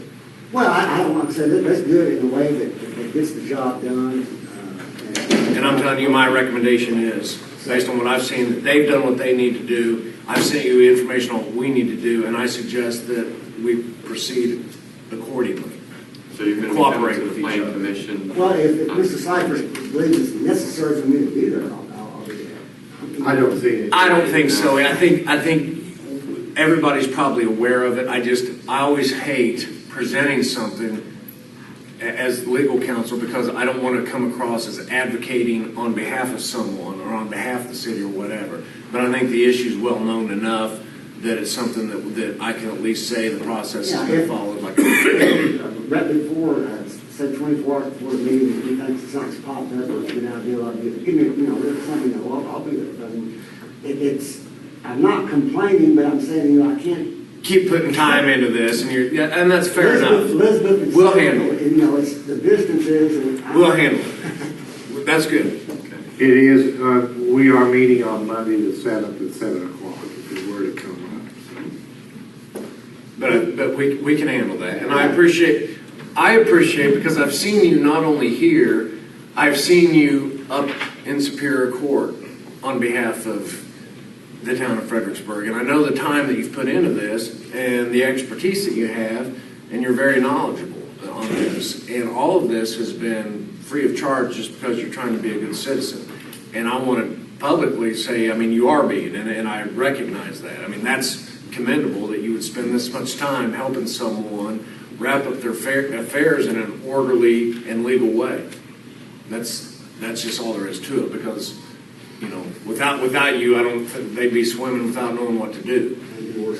The only way I got involved was Charlie Pride, the supervisor of the entire state, asked me to go over and help them. Really? 2.5 years ago. And so I got to talk to him, going over and helping that didn't make sense. That's what that happened. It wasn't like an accident or something. I mean, I was asking. Well, I thought maybe Joe knew you or something. No, okay. Charlie Pride, State Board of Council asked me to go over. Okay. Well, like I say, we'll take it up to the Plan Commission Monday, and then we'll need to set this for a hearing. So I'll take care of that. But I mean. So actually, as far as commissioners, our next thing will be recommendation from the planning commission and then a public hearing. Yeah, we'll have to publish and set a public hearing. I know I've received 2 or 3 different phone calls from citizens of Fredericksburg that they're not wanting the town to fold. I'm not saying they're totally against it, but they're not totally for it either. Well, but there's nobody. Maybe the public hearing will bring all this to surface, and then we can hear from that. So if we lived in for a long time, it would be sad. It would make you feel bad. My town's going. It's going. So there is an emotional thing there. But the reality is, on the other issues, it's not functioning. No, and it does not function even as good as it appears. I mean, I live in Elizabeth. I can't be there to make things happen. And, you're looking at the administration of a municipal government is not that complex, but it's not that easy either. And when you've got people that don't understand what they're doing, you're looking at, if this is allowed to continue, there's going to be some serious, people start spending money and sometimes get into the criminal. It needs to be put to rest and over and done with, and even though there's an emotional thing, there's no way around it. So long as I know the county commissioners have a unanimous ideal that it needs to be seriously looked at and possibly proceed that way, I'm satisfied. Yeah, just they have to have a hearing where all opinions get heard, and that's. I'd like to know that if one of the county commissioners is opposed to it right off the bat, then I know it's going to be a problem. I mean, I don't think there's any applications. Okay. Thank you. Thank you. Thank you for taking David, John Cuss needs something signed real quick. I apologize. No, you don't need to apologize for. You only got one other item. Pardon me? We'll take care of John real quick, and we'll go to that other one. The other's pretty short too. Yeah, this will only take a minute. We need to get our grant agreement with the Department of Corrections signed for the upcoming fiscal year. Washington County has served as a fiscal agent for our DOC grant longer than I've been around. And so there's nothing new. It's just a matter of getting it signed and the money comes through Sarah, and that's all. It doesn't cost you anything, just like all that good stuff. So I just need you to make a motion and sign this for me, please. Okay. Second. Moved and a second. All those in favor, raise your right hand. Opposed, same sign. Carried. Okay, John. I need each one of you to sign, and then Sarah also. Okay. Please. Thank you very much. While we're signing, would you call Connie and see if she'd be willing to serve on library board again? I will. John, I need to sign in the room. Yes. Well, I suppose it does, but Okay. didn't do it from now on. I'm gonna let you She's sign not mine in the now. office today, but I will get a hold of her. She's off today. As long as one's in blue, should be okay. Here, use that one. I'm sure she will, but I will double check.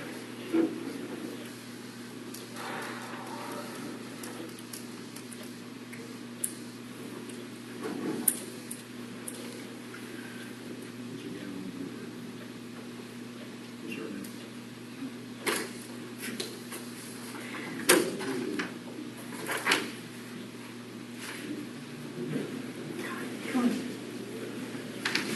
Hey, Benson. She works for him. I could probably find her tomorrow. Yeah, I'm sure she does a good job. I can't imagine she'll. But all right. Yeah.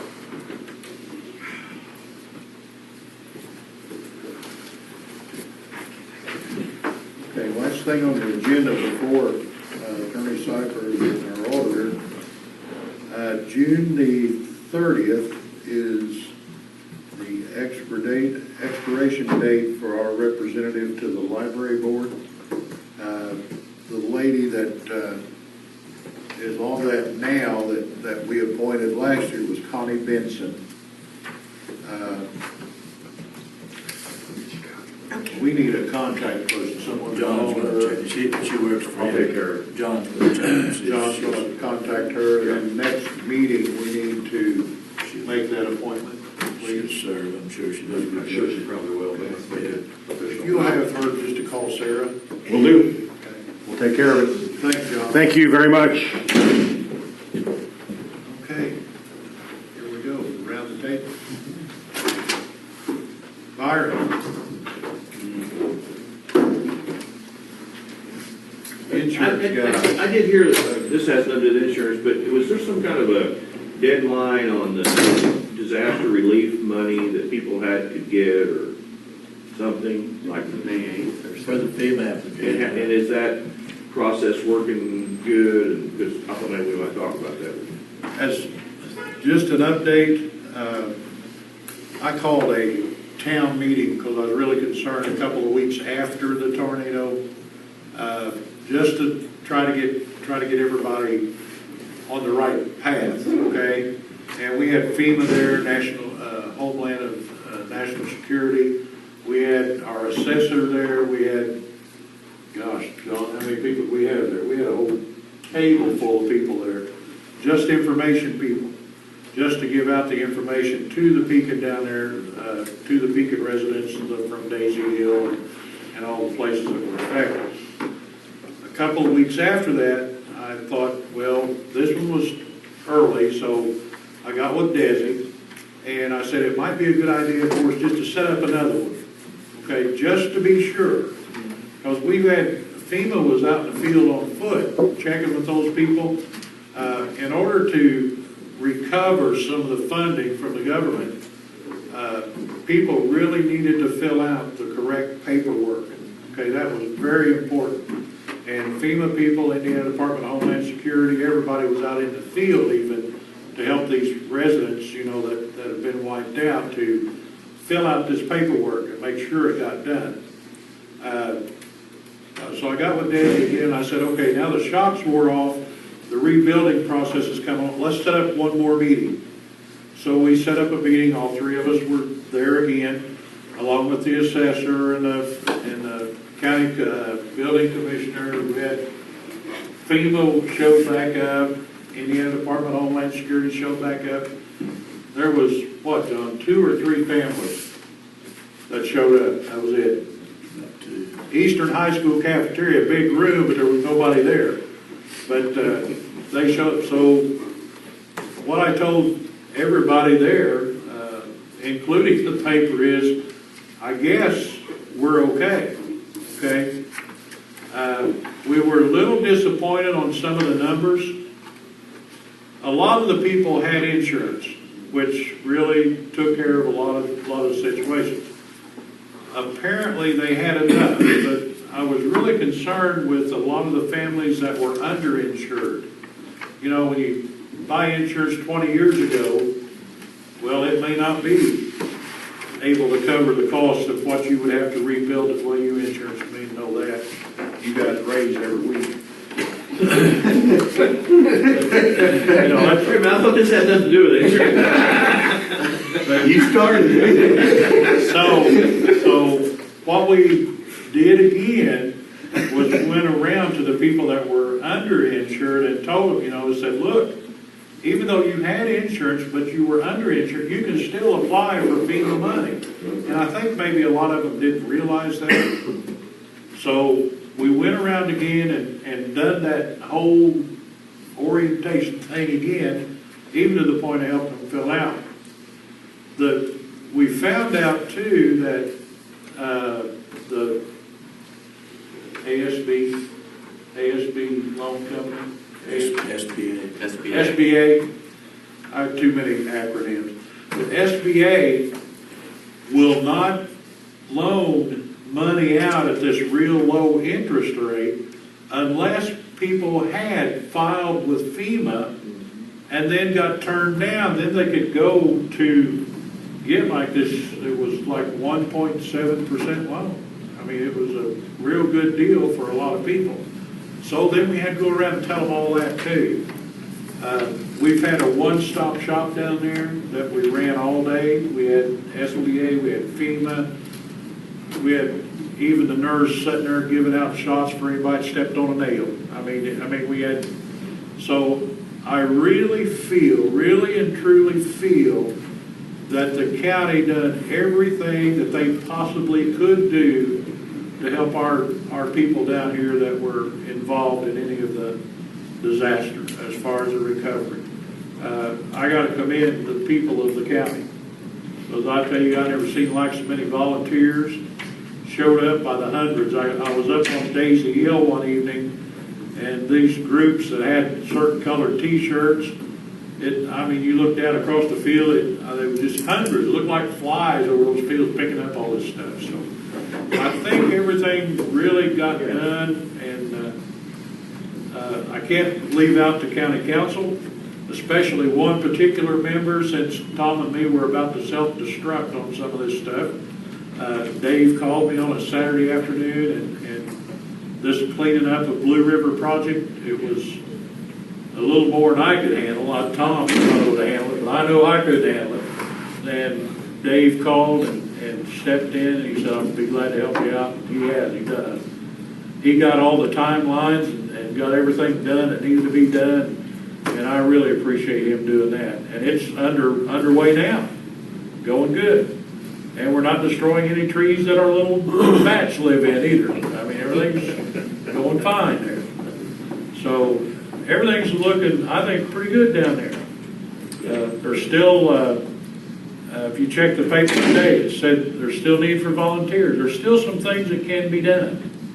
Okay? I mean, it's not going to be it's not an overnight thing when you have something of destruction that big. But the county we've already formed a long-term recovery team, okay? And we will be continually working with the residents in that area that had a lot of problems, and the western side over in Fredericksburg, but we will still be continuing. And they said it could last, you know, there could be 12 to 14 months down the road. We'll still be doing some things. So, but I think that we have done quite a bit and done it real well.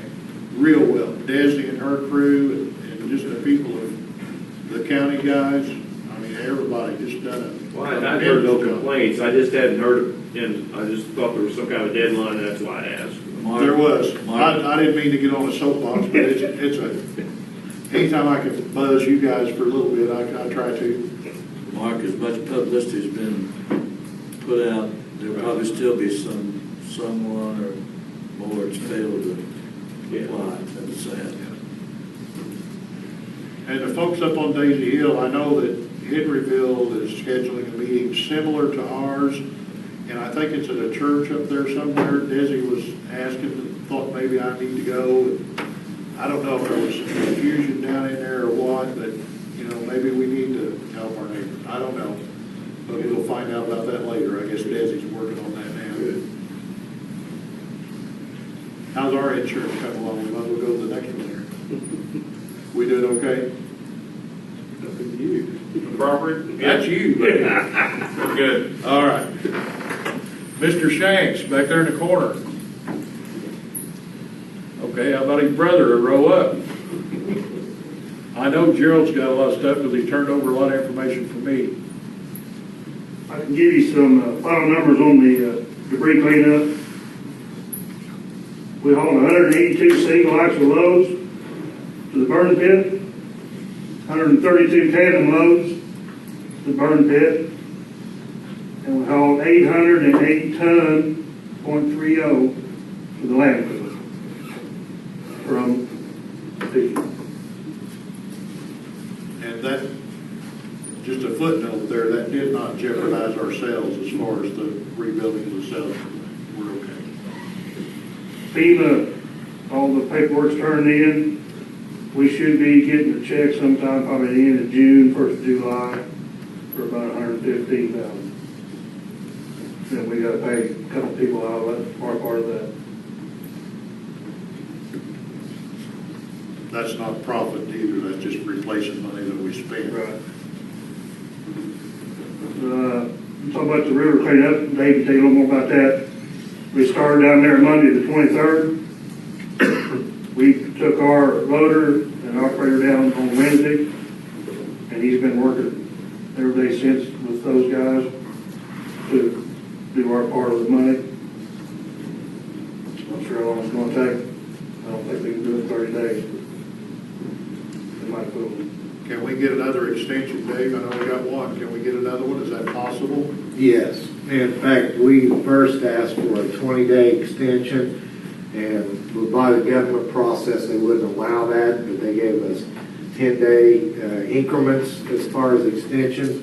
We've already had one that went to May 5th. We'll be applying for another one. We've been told that we can go all the way to June 1 for extensions, and before we have to go to Washington, D.C. to have the re-looked at. But talking to Ken Temple, and you know, as far as seeing the progress that's being in there, I don't think that. I think June 1 will probably be out in there, maybe.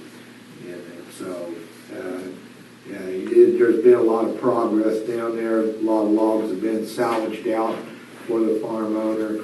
It's a little cumbersome as far as working around some of the trees that we have to leave. There's some trees that broke off. It's actually laying in the water, but since they're standing upright, we can't take them down because of some of the habitat or possibility of bats in there. Talked to some of the landowners about that situation, so they're not be discouraged about, you know, what's happening and why we're not taking all the trees. There's a reason why we're not taking some trees out, and trying to explain that to them, and that they've been receptive for that. They've been receptive for the work that's been done down there. A lot of burn piles going on down there. I don't think they're working today because of the rain and stuff. So there's been gravel that's been taken down there for a base station, and then also there's been a crossing across the river that's been put in. Okay. What else you got, Gerald? You got anything? I just mentioned we started a little bit of oil sealing in Dave's district. I was going to bring that up. Monday, why you go ahead and tell them, you know, more about it. Looks like it might be going to work. We'll have to wait and see. Look pretty impressive, really. Good guy, really quick. Like they said it would. It don't look like it is when you first see it, but. Where'd you do it? We started on South Hill Oklahoma Road. Then he'd done a couple more out there, I think, yesterday afternoon. Cave Town and Cave River Valley Road. And started blacktopping in the first, last week, and they're gonna start again tomorrow. And Thursday, they're on Lockenhart and Johnson Street. And I still have no phones at the office.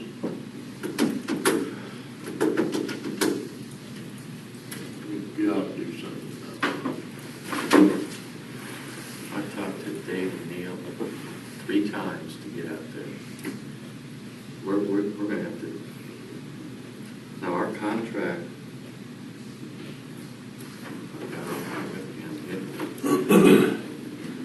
I mean, they inherited the problem, cyber. So is that, I mean, have they been out there at all to talk to you, or?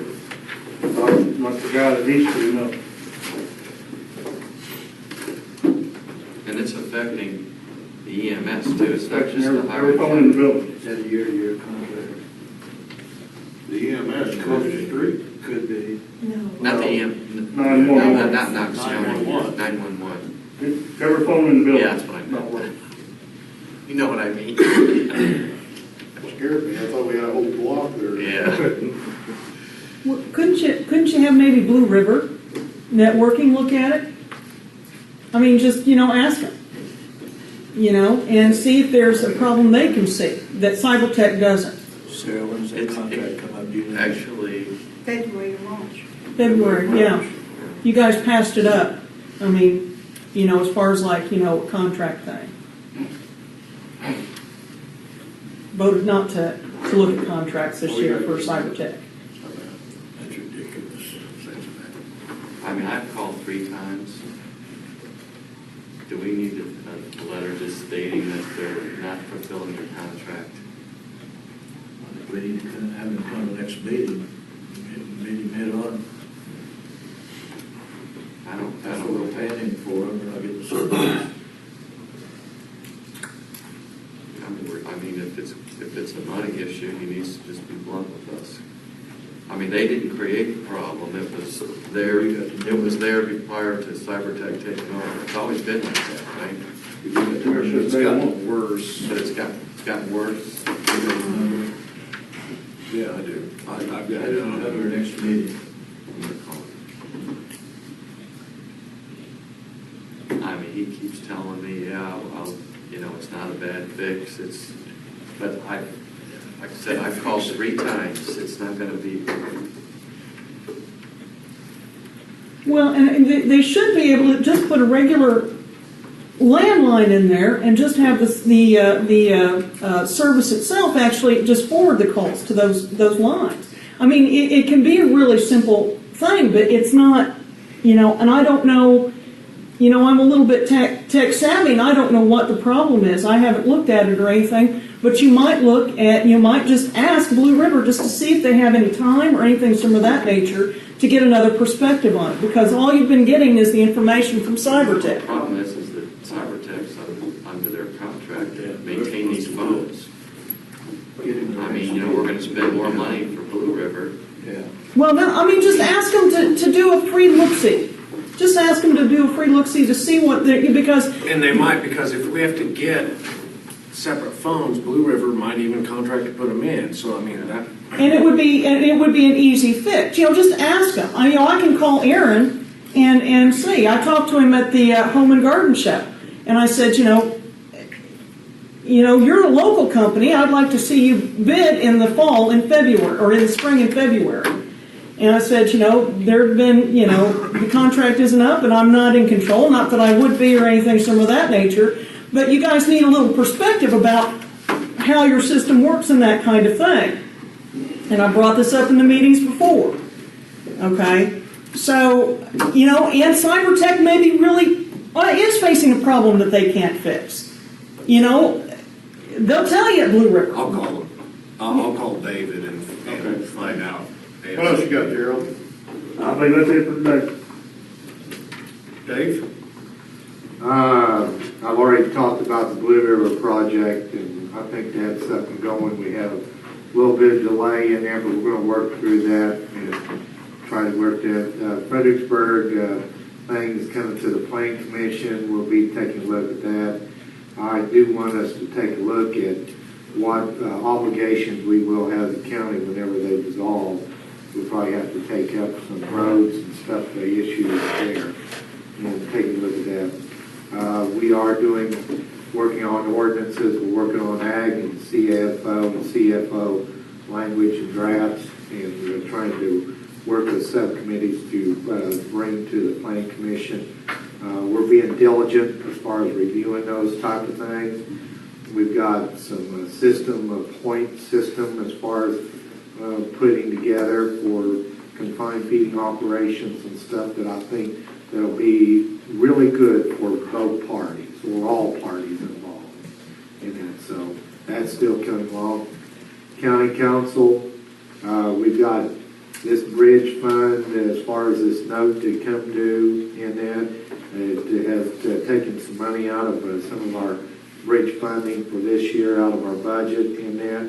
I think there's going to be some projects that probably the county is going to, that it had budgeted for in there without this note being due. I think that we're going to have to review some things as far as what we can do with that. You're talking the $255,000? Correct.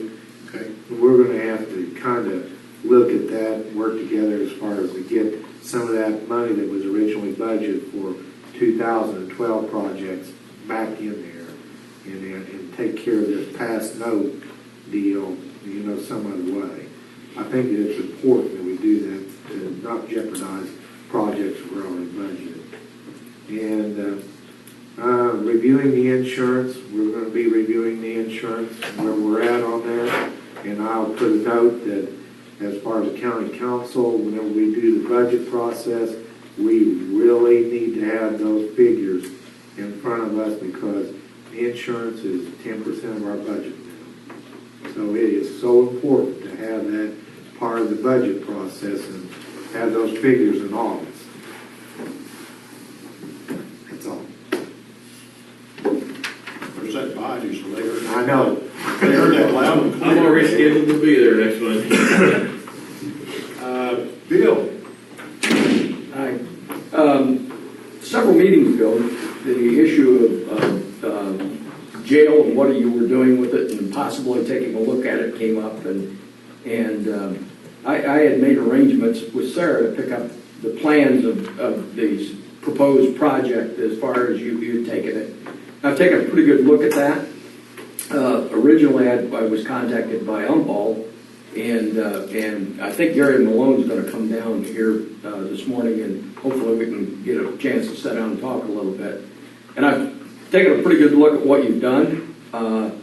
The question becomes, is the major part missing from that is the funding?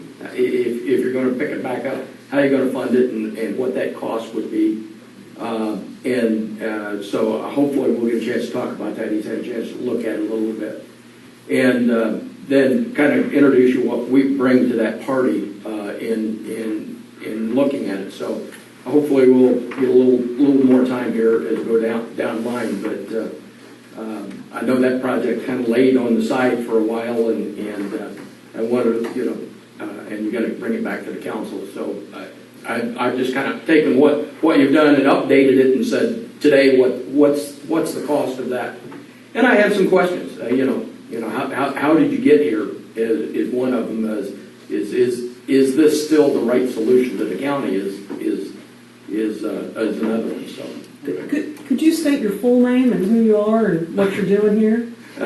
My full name is William Shepler, Shepler. Go ahead. My company is PMSI, and we're an owner rep company, and we do jail projects kind of throughout the state. It's one of the areas as a consultant to owner. So we've done Elkhart, Cass, and Pulaski, and Knox County, and Wayne County, and I know I'm missing some here, but that kind of thing. So that's a major part of what we do for counties throughout the state. So. Okay, thanks, Bill. Bobby? I'm good. All right. Rhonda? Went ahead and videotaped the oil thing yesterday. Was it yesterday? Or the day before? I'm not real sure anymore. I've got a lot of things on my plate. Also, this next week, starting Monday, I'm going to go ahead and start doing a presentation to a variety of groups, whoever will listen to me. I'm going to try to go ahead and get, in effect, what is a community calendar together, okay? And I'll go ahead and wait until I have a presentation where you can actually see it and how it works and all of that kind of stuff. But that's what I'm going to try to do. And do it in conjunction with Indiana Proud and mygoodbusiness.net, both websites that I own. And we're just going to go ahead and do that. So I'll go ahead and start reserving time. I need to reserve time at the council, and I need to reserve time at the land use planning. I'm going to try to keep it down to 15 minutes, but an actual professional presentation with all kinds of equipment coming in today. So, and which will also include a basic understanding of how the internet works and how it can work to better the community itself or what have you. So, I mean, it's going to be all tied into that. So, but that's what I'm working on, and that's what I'm going to bring to the next meeting. Okay. Marcia? Nope. All right. Attorney Cyphers.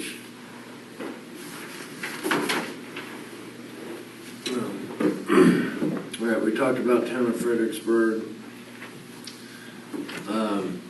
I do want to let you know that we've got the first draft of our codified ordinances in. If you guys want to swing by my office and review it. But in the next 30 to 60 days, I'll be back in touch with American Legal Publishing. I'm going to get in touch with Sarah and ask her to give me any subsequently passed ordinances. I think there's a couple that we have, including today. You may recall a few meetings ago, we had taken up the subject of a revised animal control ordinance. And there were a couple of provisions. One was exotic animals, and the other one was maybe some kind of limitation in rural areas on aggregate numbers of dogs and cats. That was something that raised some concern. So I ended up speaking with Randy about it, and I spoke with the Department of Health, and they both now agree, and we can eliminate that. There's just too many reasons someone might have multiple animals, beyond a certain number. But the issue was, in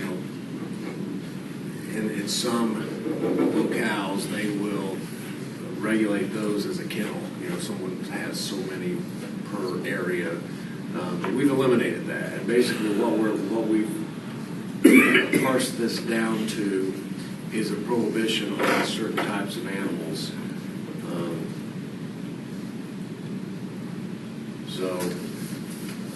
Let me just kind of briefly review the ordinance out loud. We already had a first reading of it. What I want to do is go over it here.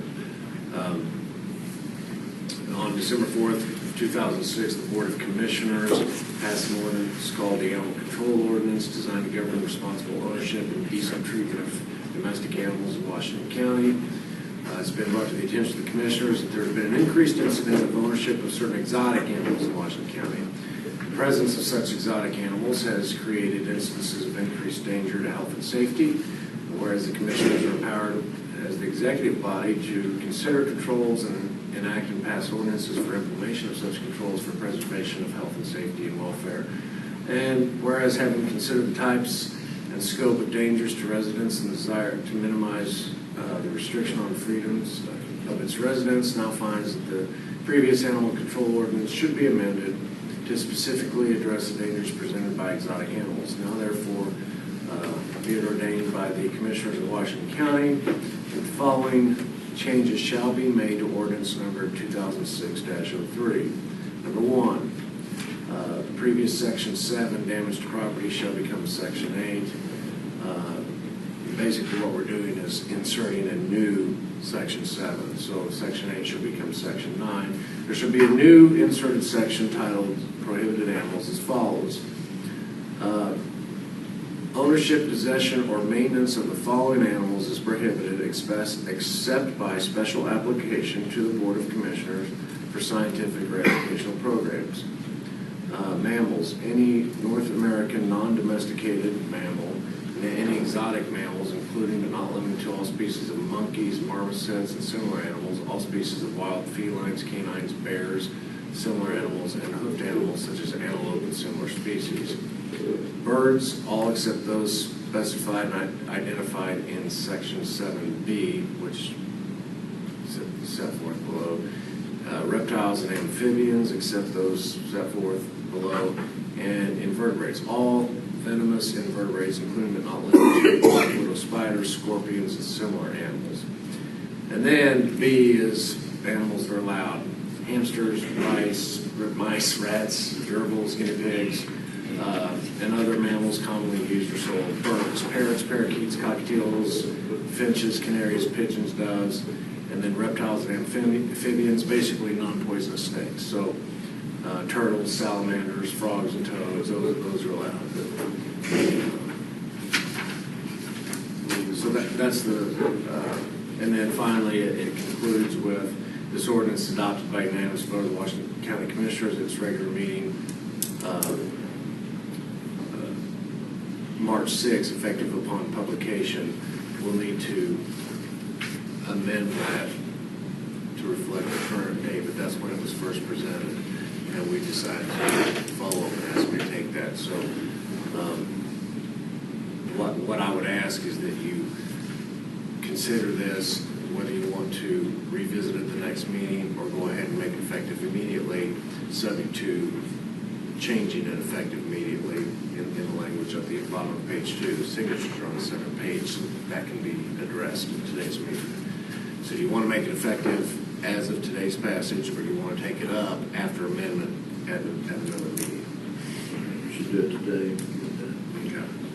So what I would ask for is a motion that we make a change to the date of passage effective today, and go ahead and make it by, it's got to be by unanimous consent that everybody wants that, and that we go ahead and enact that today. So Keep the pythons from everybody migrating to Western County. no. Did that, you put that in the motion, John? I so moved. I'll second. Okay, motion been made and seconded. We go ahead and pass this ordinance today on the exotic animals and animal control ordinance. All those in favor, raise your right hand. Motion carried. Okay, it being unanimous, then I will pass the signature page to you, and I'll send the text of it to Sarah with today's date on it, as opposed to next week's. The next item I have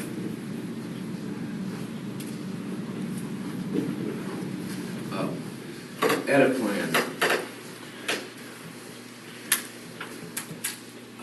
I should have probably brought this up last meeting, because a lot of times it takes us a while to get thinking about what all we want to do. But basically, just be reminded that the way we currently operate, the majority of our edit dollars still go to paving roads.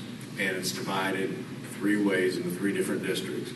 And what the commissioners do is they get with their foreman and the highway superintendent and determine, okay, what priority of roads do we need to get paved this year?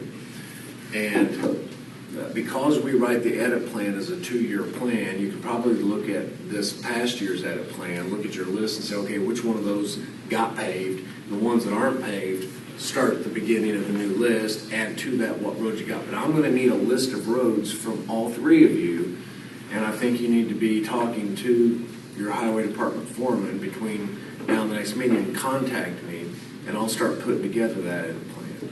In the meantime, I don't know if the auditor knows what kind of edit money, how the distributions ended up as far as final numbers goes, but we need to be thinking about also the 20. Have the edit plan with me? We also need to be thinking about the 25. Now, the edit plan, which I think I brought as well, keep in mind that we always have some estimated numbers. in that. And we had an issue, you'll recall, where there was an alleged overpayment and there were monies being withheld, but we didn't know exactly how much was going to be withheld. So we're kind of basing the plan on an estimate. I ended up putting some time into some calculations that are based on rough estimates. But as far as finding out exactly what the edit distribution is for this year, we'll get a better idea of how many miles of road we can pave for each district. As far as the 25% non-paving projects, everybody needs to just look at the edit plan that we had, look at what's in there, and think of, number one, do we have money, projects that we want to spend this on? Number two, where are we on the Medicare reimbursement with the hospital? Because again, that we've got a source where that can come from. And number three, do we want to reconsider this plan? Does it make sense with the looming crisis in paving facing the county, continuing to say, okay, 25% is going to be set aside and absolutely off limits for paving, or do we want to be flexible in that and say, okay, instead of just setting things aside for hypothetical projects that might happen, maybe we could allocate some of it to paving to help or to some of these new methods so that we can address that issue as well. Now, by doing that, Tom, the way I understand the edit plan was 75% to the roads and 25% to economic development. That was, the way I understood it, it was an agreement made with the county council. Yeah, let me. That's how that went, so I need to understand that. What do we do here? Okay. There is nothing in law that says, and nothing in writing, in any written agreement, but basically, there was a dispute about what the county council's authority was, legal statutory authority over edit dollars. That was in dispute. And an edit plan was put together that included spending money on something that the council didn't agree with. The council then took action in a meeting to disappropriate all edit funds. Everything came to a screeching halt because supposedly that became a legal question of, can they do that? Are we, who has the authority? And so basically we went back and forth. It's like, okay, we'll reappropriate it once you write the edit plan in a way that we can approve, which in my legal opinion felt like that's usurping the statutory duty of the county executive. When the statute says the money shall be spent according to a plan put together by the county executive, you guys put together the plan. If the county council doesn't like it, I guess run for commissioner, I don't know. But this going back and forth of disappropriating money every other meeting because they didn't approve of it. So finally Mike Gehring, former commissioner, said, I'll tell you what, let's stop doing this. How about if we agree that we'll reserve not 25% of it for non-paving projects, will you stop messing with it? Stop doing that. And that was the agreement that was struck, was you won't do any more of these doing things with the edit. It was a verbal agreement, a gentleman's understanding, if you will, that has not necessarily been adhered to. As far as, I think we've never spent more than 75% on paving, as far as council not ever taking action with the edit funds since that date, I'm not sure that's, no disrespect to the current council, most of them are different members now, but that's the origin of that agreement, which was just an understanding between the two of them. What's Mark Clark's thought on that, being that he represents the council? Thought on the legal authority to disappropriate? Yeah, who's in charge of the funds? Have you discussed it with the council? It's very clear that we're in charge of the funds, because otherwise, why do we put together an edit plan every year and pass it? I mean, the statute clearly says that the edit funding is to be spent in accordance with an economic development plan, capital improvement plan put together by the county executive, which is what we do every year. We put together a 2-year plan, revise it every year. I'm just wondering why Mark Clark didn't say, county council, you can't do this. Because appropriation of dollars is a fiscal responsibility. The statute is very clear on that. But the question is, can they legally usurp our function by just disappropriating the money every time we put together a plan that doesn't meet with what one or more council members agree to? So I think what we have is a situation where everybody seems to agree. I don't think, once upon a time, this comes back to when I first started as a county attorney, which was only 6 years ago. It seems like there was a fundamental disagreement between certain council members and certain commissioners on whether or not we really needed to be doing the paving we were doing. Today, I don't know that anybody denies that we're not keeping up with our paving maintenance program. If that is an issue, I'm unaware of it. I only say that, I only bring that up because I don't... Keeping up or not keeping up? And not keeping up, that we're not keeping up, and it's an issue. But it's, I mean, this all came about at a time when oil costs were rising, asphalt costs were rising, as a result, paving productivity was going down, and it was being argued that we were spending too much on paving. Or we're paving, and that may be. The problem was we weren't able to pave at the rate we've been paving in the past, and this agreement got struck at a time when we cut back on our paving funding when natural causes were cutting us back on our paving anyway. When I first started, we were doing like 10 miles each district, in 6 to 10 miles in each district in edit roads, it seems to me. Maybe that number's off, but there was a significant amount of paving going on. Before I got involved in public service, I was under the impression that, boy, we sure do a lot of paving in this county. And then once I started looking at the numbers of miles of road we have, the life expectancy of roads, the topography issues that we have, and I realized that, what it takes to maintain the roads that we've got. So, I mean, that's all, your all's call, but I just want to remind you that what we do have is money's 25% that we had a heck of a time coming up with what are we going to spend that on. It's not paving, and we had a hard time coming up with that. We've also got an unpaid Medicare reimbursement liability of an unknown amount that hasn't been determined yet that money could be reserved for. But other than that, we also have a tremendous paving need that historically more dollars than we have now used to be allocated to, and the highway department's going to remind us of that consistently, and so I'll speak on their behalf that don't forget that that's out there, and maybe we could revisit that agreement with the council. How many? That needs to be done. Yeah, how many? I'm sorry. How long does a road last? 7 years? All depends. It depends, It but depends on what's underneath the road that's there. ideal conditions would be 12 to 15, I think. Is that? Okay, so 790 miles times $60,000 is $47,400,000. So however many, that's how much to pave everything in the county that's paved already. In the amount of time. In that amount of time, to paving, not maintaining or anything similar of that nature, not I don't think we the- have quite that much money, Ron. I don't think so either. And that's the point. And that's the point, So, I mean, it's hard to go at. It is, and it's probably always gonna be because the amount of money that, even if we took the 25% that we don't use on roads and put it on roads, because of the oil prices, the way that they have climbed, Right. we still wouldn't have enough to do the amount of paving that needs to be done every year.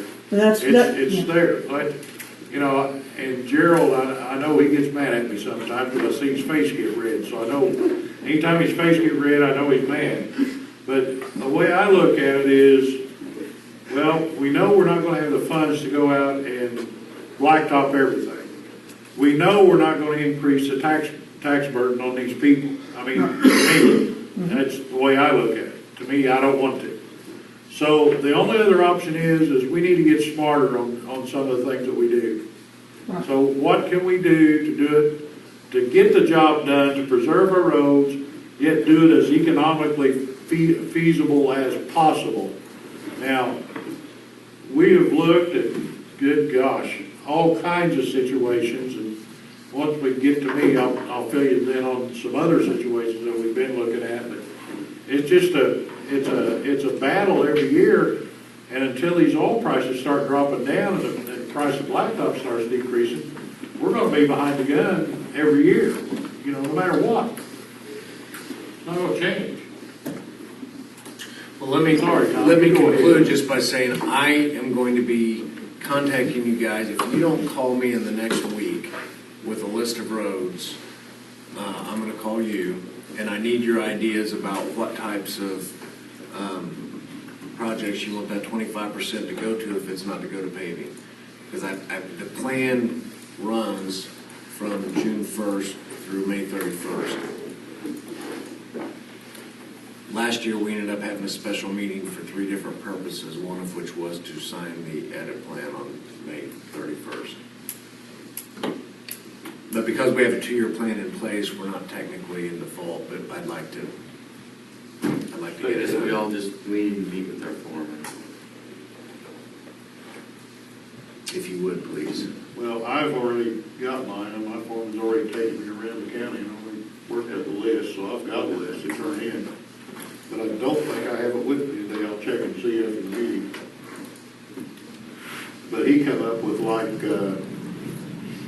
help me, Gerald, 20-some miles? Well, and those of you who haven't done it before, it's not just the road, but how many miles of that road, what segment, because we're allocating dollars as well. We totaled it all up, you know, and I told him, of course, that wasn't gonna happen. Pick the worst one. Thank you. That's all I've got. John? Okay. I would like to see us, and probably maybe this would need to come from the auditor's office, we really need to keep a list of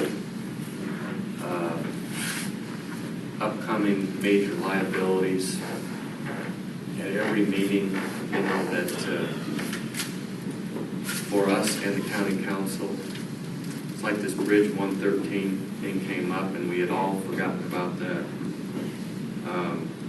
So we have things that are going to affect what we're going to be needing to budget, what we actually have money to spend. We've got an archaeological thing for the bypass that we know that there's going to be money owed on that still. That has been budgeted. That has been budgeted? Yes. Okay.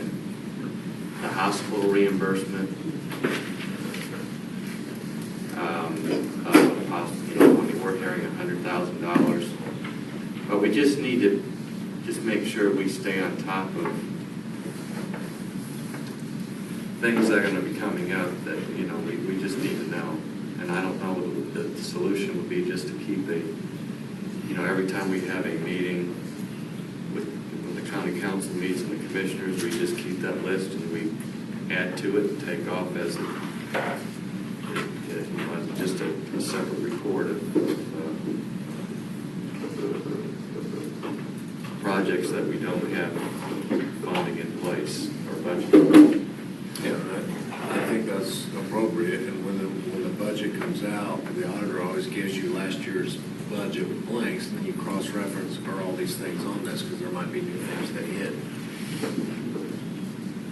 I mean, is that something, Sarah, you can just keep a list of what's coming that we can have on our report each meeting? Yeah. You tell me what they are.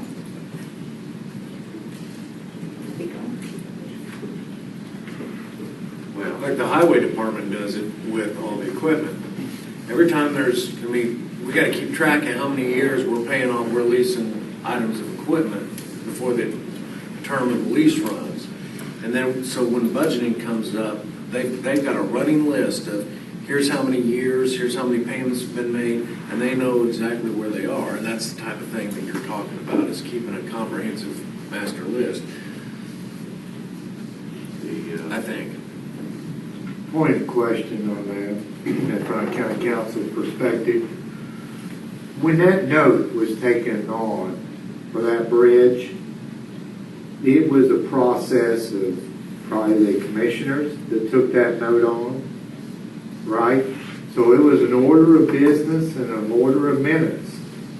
And then the final transaction was signed and committed to, with a timeline of when that was due. It was 2 years. So where was it recorded? Where was it recorded? In the minutes, in the commissioner's minutes, and then I contacted a former commissioner, and that was actually worked into the budget for 1 year, and then that commissioner's gone as far as the second year, but it was, some of the Cume Bridge funds were designated specifically. Half of that repayment was designated for Bridge 113 and the Cume Bridge Fund.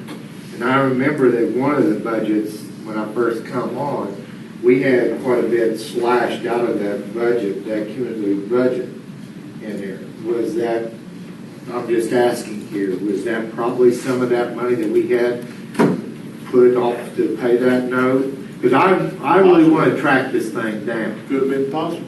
I really want to track this thing down because I don't like that. That was a big enough surprise that kind of affected the budget while we deal. Oh, yeah. In there, someplace it was registered. We knew it was when it was due, how it was to be handled, and put in the budget process. You know, to go ahead and accommodate instead of taking out of a budget that wasn't introduced into, and then we automatically have to take it out of the general fund. That's a problem.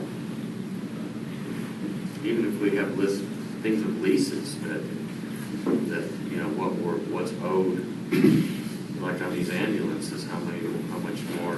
Well, I don't think we need to be going through a set of minutes to try to figure out county business. I agree.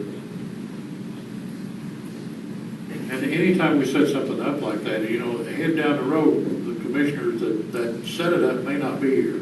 Correct. You still continually have to have your records. They gotta be present, so where we know. I mean, the ones I can think of, you know, right now is Bridge 113, the hospital reimbursement. You just mentioned another one. Land acquisition. Land acquisition, the bypass, that's $500,000. Just so when we're all talking about riverboat money, we know what's already, What's a hang? what's hanging out there, yeah. The roof that we can, even things that we know we're gonna have to, you know, even this dog shelter, we may, you know, keep a short list of expenditures of what may be coming up, you know, on a building up a you know, things like that, so. It's just something we're gonna have to keep that list and have it at all our meetings, so it would make business go a lot easier. How long we pay on the Williams? See, I don't know, we got the Williams building lease that, You know, Sarah, I'd have to look at it and see. it seemed like it was 10 years. No, only 2 or 3 years. I thought it was 3 to 5. 3 to 5. Well, there's no doubt about it. We need a running list so where we can watch it and monitor it all the time. Hospital lease Every payment meeting. begins 2014. Yeah, the hospital lease ends 2014, that's another one. Okay, what else you got, John? Boyles Road. I noticed that Floyd County striped the middle with the one line. I don't know if it ends right at our county. I called Floyd County Highway Department and talked to I forget his name now, but Jeff, and asked him how he's doing that, you know, how they're able to do that. Now, I guess they own their own striping equipment, which makes it cheap. They stripe all the roads, and I asked him about the requirements of the state, about the double lines, and, you know, he's indicated that the state has been aware that they've put single lines for years, and that they've never raised an issue about it. I mean, that is such a dangerous road. You know, people are always asking me what we can do to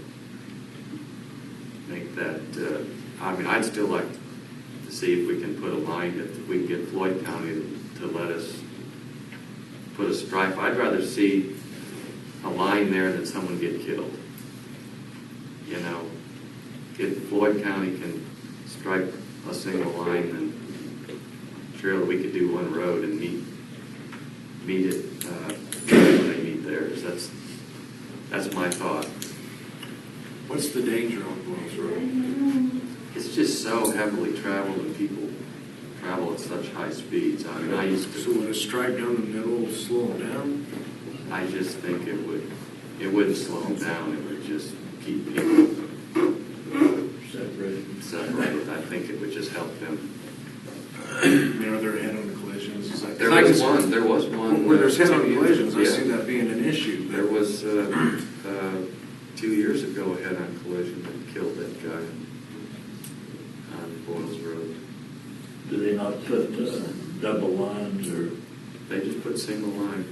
So what would be the liability if there's a single line on a curve and somebody hits head on it and gets killed? You didn't warn them.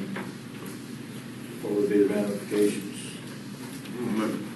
I think my biggest concern is if we start using markings that are unique to our county and the general population of both the county and people who drive across our roads from other areas are unfamiliar with what certain markings mean. If you deviate from what are universally accepted markings, you confuse as much as you help. It seems to me, I can think of a road right now in Floyd County, an east-west road that I travel on between 311 and 111. It's got that single stripe on it. And it seems to me that the issue there is it's such a narrow road, you need to kind of, how far from the edge can I get without being over the middle? And it's effective in addressing that, and it seems obvious to me that that's what it is. And I think also the reason that you wouldn't use double is because, too, it's wider and narrows it even more, and it doubles the cost of painting, I guess. I don't know. I mean, that's a unique issue. I can't say that there's more liability than not, but I do have concerns about confusing travelers about what's this new signal mean, what's this new marking mean that no one else uses or we're unfamiliar with. But if Floyd County's been doing it for a while, and I think about the first time I drove down the road, I'm thinking of it. I realized what it was. I mean, they're just trying to divide it because it's a narrow road. I just don't know if on Boyles Road, if it's heavily traveled and people speed, if a center line addresses that. As a result, have there been a disproportionate number of head-on collisions? I think there's things you can do to address from a true safety standpoint. You can slow people down. You can have it monitored. You can warn of dangerous curves and things like that. These are legitimate, readily accepted markings. I don't know what. And there's a lot of roads in Washington County that are in the same condition, the same shape, the same heavily traveled. They got hairpin turns on them. What do? Go throughout 790 miles and try to line off all the roads? Because I guarantee you that once we line off one, we'll get a lot of calls to line them all, especially any of them that's narrow and heavily traveled. So you've got a lot of roads. Do we want to do that? Do we want to go that route? We've put up signs notifying people that there's 90-degree turns. We've put up signs notifying people to slow down, to travel these roads. It's kind of a caution thing when you put that out to tell people, use a little bit of common sense, folks, and drive these roads cautiously. And I don't know that striping in the middle or on the sides or anything else is going to prevent some of the accidents that happen out here. I mean, I've seen wrecks on straightaways, and I try to figure out how in the world they could do it, but they do it.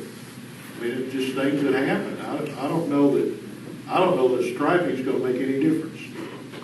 See how much it costs. I think Rick checked into that a couple of years ago, and it was very expensive. It was like $13,000. It's not cheap.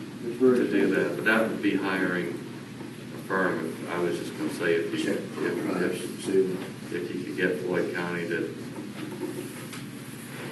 stripe that line for us. Yeah, but I don't think John Floyd County is going to travel all over Washington County to do the striping. They might start do getting one. phone They calls, just may you know, do, what do we do? they just may do, say, one road, just because they already have half of it done. Check and see. But I'll check and see if they would, and then I'll let you know. What else you got, John? That's it. Mr. Fultz? I don't really have much, as we know, the tornadoes did a lot of damage financially in other ways. I think I read in the paper where Harrison County Commissioners approved $50,000 for tornado help for surrounding counties, and whether the county council approved that or not, I know the president was quoted in the papers saying he didn't see how they could turn it down, so I guess we get a little bit from them. And Hoosier Upland's CEO David Miller has applied for some disaster relief funds also, and we'll be probably find out this month's meeting if we get some money from them too. That's all I have.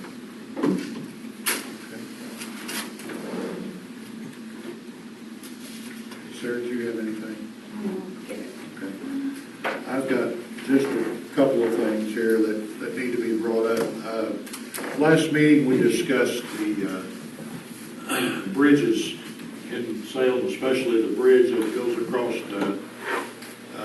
down by Colonel Sanders, it goes across South Main Street, because when the bypass comes in, it becomes Highway 135 South.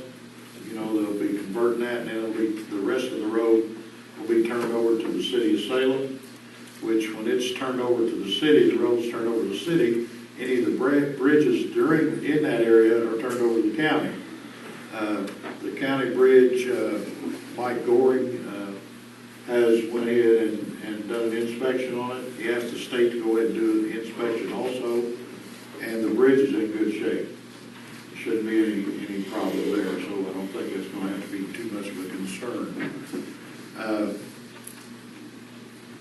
The blacktopping, which is a big issue, especially this time of year, because everybody is beginning to blacktop. We are looking at different options on what to do to prolong the life of the roads. It only makes sense if you have a road, you can extend the life of it 7 to 10 years. It's going to make a big difference as far as budgeting for your highway department. Yesterday, we tried an experimental process after watching the state highway department do it for years. And why we haven't done that in the past, I don't know, but we hadn't. So yesterday we started this new oil compound of Temple and Temples.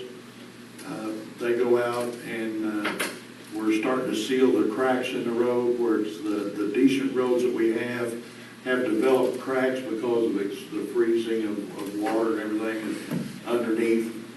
And this sealer that they have, we met Temple and Temple out at Sugar Creek Church yesterday. Marcia, we did contact the paper, Rhonda called them personally. I got the note. Oh, okay. But we went out at 9:30 yesterday and they started, and that stuff's amazing.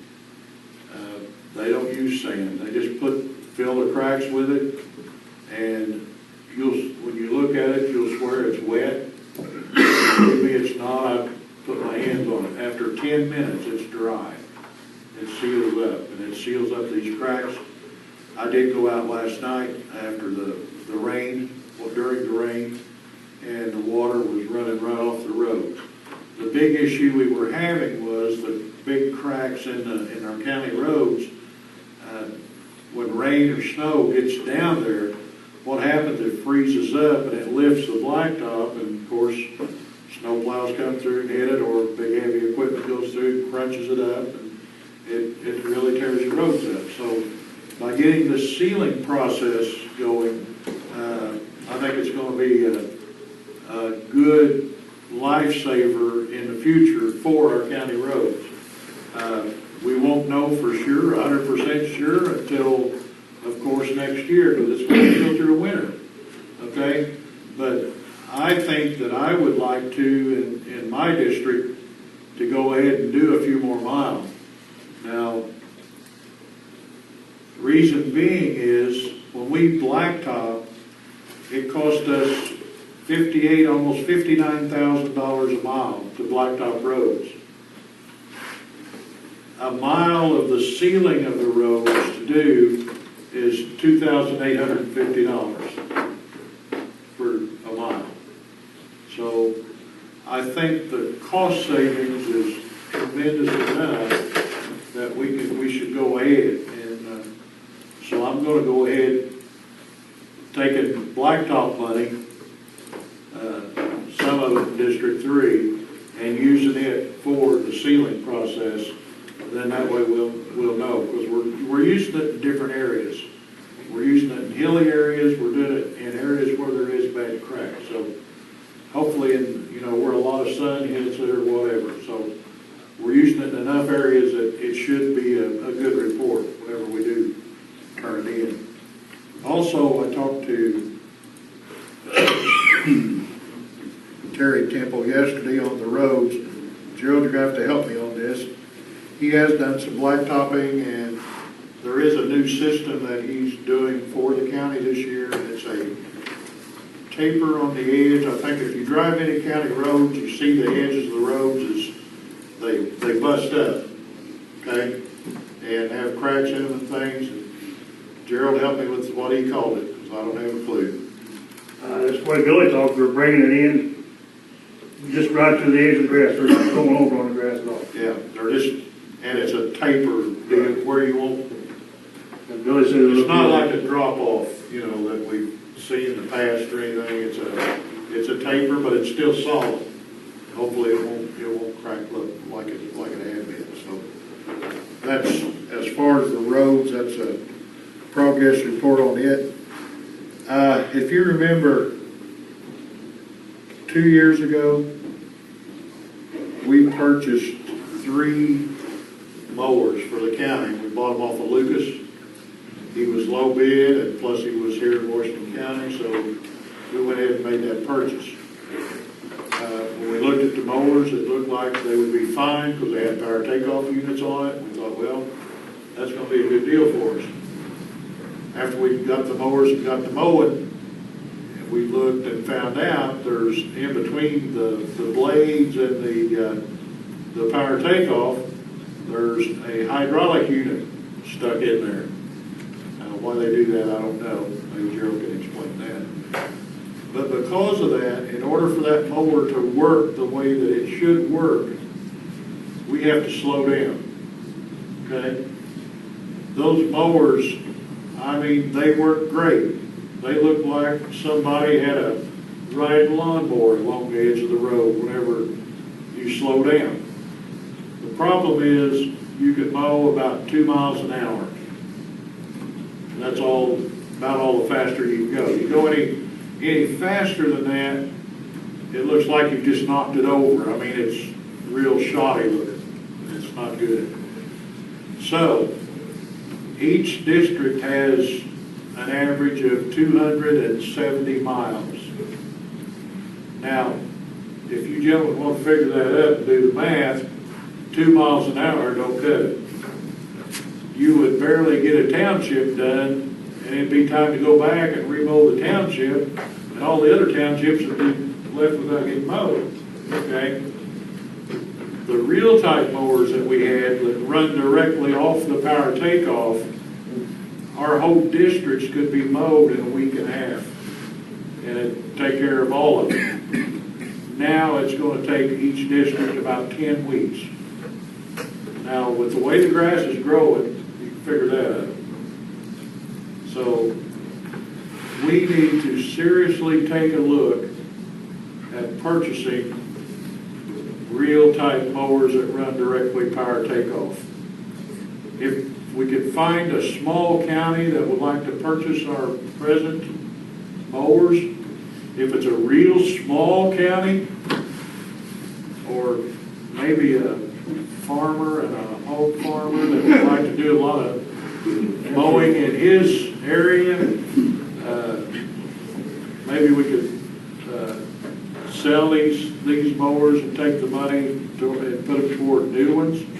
2 or 3. to give you an estimate cost to get 3 of these real type mowers, and I told Gerald to get me a cost on it, you're looking at about $19,000. That puts 1 mower per district, 1 in each of the 3. Where we come up with the money, we need to look. Billy said that it would benefit him so much, he'll take it out of his blacktop money. He won't care. But it's really it really slowed these mowers that we have.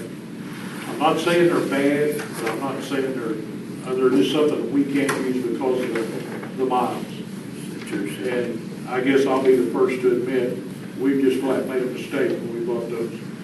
I hate it, but we did. How long have we got them? 2 years. Now, there's nothing wrong with them. There's They nothing do a wrong good with the job. mowers. They do a good job, but they just have to crew. I mean, if you don't go slow, I think when they bid them, they assumed that they would all be PTO driven, all the way out to the blade. And the other bid that we took was, this one wasn't, that's why it was cheaper, that's why they went with it.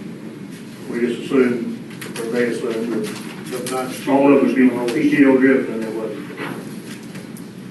Had they been, I think they'd be fine, it'd be just like your brush hog on the farm. You run 4 mile an hour, 5 wherever you want to. and my suggestion in the future, anytime we buy anything, as far as equipment to use, like tool type equipment, that we inspect that and we try it out. And if it don't work, then I mean, we don't need to be running into this stuff. Anyway, Advertise those other 3. we need to take a look at this seriously, and I don't know, we'll have to spend the next couple of weeks, Gerald, just trying to find some money. I don't know where we got the money.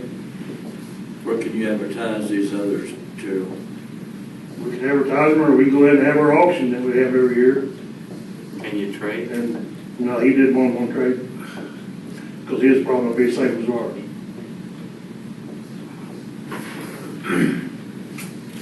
Had you got any weeds to mow, Dave? I don't need 3 What did you say, you want 3 of them? Is that what you said? I don't need 3 mowers. Just 2? Would you be interested in buying one for $19,000? I doubt it. Well, we could try advertising them, I guess, see if they might be interested. Well, this is something that needs to happen. I mean, we can't, it doesn't make sense wasting the manpower, 10 weeks worth, that we could be, in a week and a half, he would be done and ready to go back. I mean, he's gonna mow it, but the whole district's gonna get mowed. We won't be losing, okay? What do we pay for these 3 others? I don't remember. Do you remember what we paid for those I other don't remember what they looked on. Rick was in charge of that, I really don't remember. That's one challenge that we have right now. They will advertise it statewide for the counties to. Any way we can advertise? Dave, are you gonna say anything about our meeting with Rose Lane? Yeah.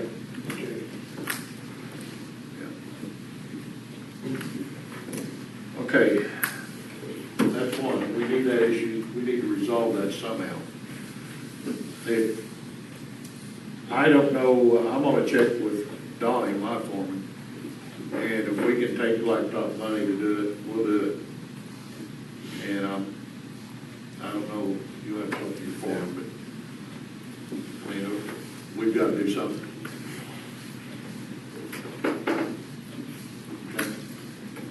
I think each commissioner needs to make that decision and do it, but I know we're going to get one.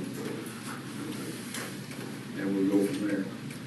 Also, with the truck route, everybody calls it a bypass, but it is a truck route. With the truck route, there was, Gerald called me, we met with Goldman, okay? Met with him the other day, out on, just past Lake Salina, the first road to the left. Rose Lane. Rose Lane. Rose Lane back there, when you turn left and go back that lane, and it goes back to the Lake Road, it was flat tore up. I mean, it was tore up so bad that dirt was pushed up through the blacktop. So it was because of the heavy equipment that was rerouted on Rose Lane back to the backside of the bypass. Gerald got over Goldman, and they set up a meeting with us last week. Dave was out there, and Gerald, and we met with them. And he, is his name Bill Goldman? Gary Goldman. Gary Goldman. But he assured us that they would be taking care of that without any claim turned into the county. It'll all be turned into the state. Apparently, they got rerouted on that because of a bus route that was running out in that area. Was that what he said? I don't know what that's got to do with it. But anyway, that's what's going to happen. So it will be taken care of, but the road was tore up dramatically. That's an understatement. I was out there yesterday, coincidentally, came upon that and swerved. I thought a bomb had gone off. It's shocking. I had no idea what happened. Okay, now, did I get everything? Okay, Sarah. I only have one thing. I have a contract here that we sign every year with Maximus, which they come in and do our cost allocation and give us money back for stuff that has been overpaid. There's two ways you can do it. You can do it yearly at a cost of $3,500, or we can do it for 3 years, which then would only cost $3,300 each year. So you are saving if you do it the 3-year way. Yeah, we used it for a long time. Oh, yes, and they do give us money back. Oh, I mean, every year they have came, we have got a good amount of money back. More than $200? Oh, yes. I moved, we did a 3-year deal. We do the 3-year, why we do it yearly? The yearly is $3,500. Yeah, you make more by doing a 3-year deal. If you do it for 3 years, it's just $3,300. Oh, okay. So we said, run it. I'll second. Okay, motion been made and seconded. And what's the company This, name? Maximus. Maximus. Mm-hmm. And you need the We go ahead and initial. accept the agreement for Maximus, 2012, 13, and 14. Cost allocation plan. All those in favor, raise your right hand. Opposed, same sign. Motion carries. You need the initial there, and then there's a place for signatures also. I think you all have this. Oh, it's just, yeah. No, just you, President. Yes.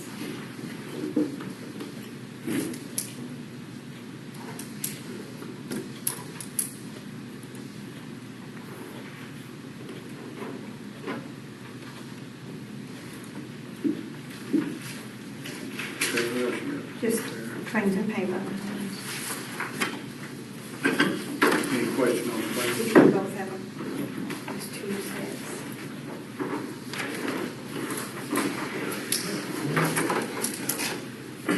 I move we accept the payroll claim. I'll second. It's been made that we would accept the claims and payroll. All in favor, raise your right hand. Okay, motion carried. Sarah, did you hear anything about your email on the land acquisition deal? The guy still holding out? About what? Did you say you emailed the guy about the land acquisition? Yes, and I haven't heard back from him. I am going to, and that's been 2 weeks ago since I emailed him, and I've not heard anything back from him. I'm going to send an email up to Runfo and see if I can put a little, see if he can put a little bug in him, or Runfo maybe would answer my email. So if it don't last more than 6 months, they can pay it on. Okay. And it may be anything if there's else? still one out, that's why we've not heard from them. I think there is. Anything else to come before the board? Make a motion, adjourn. Motion been made to adjourn. Second, all those in favor, raise your hand.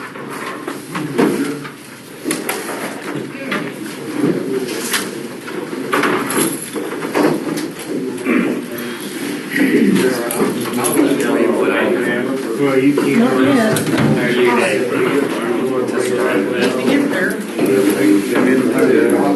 Because I know people look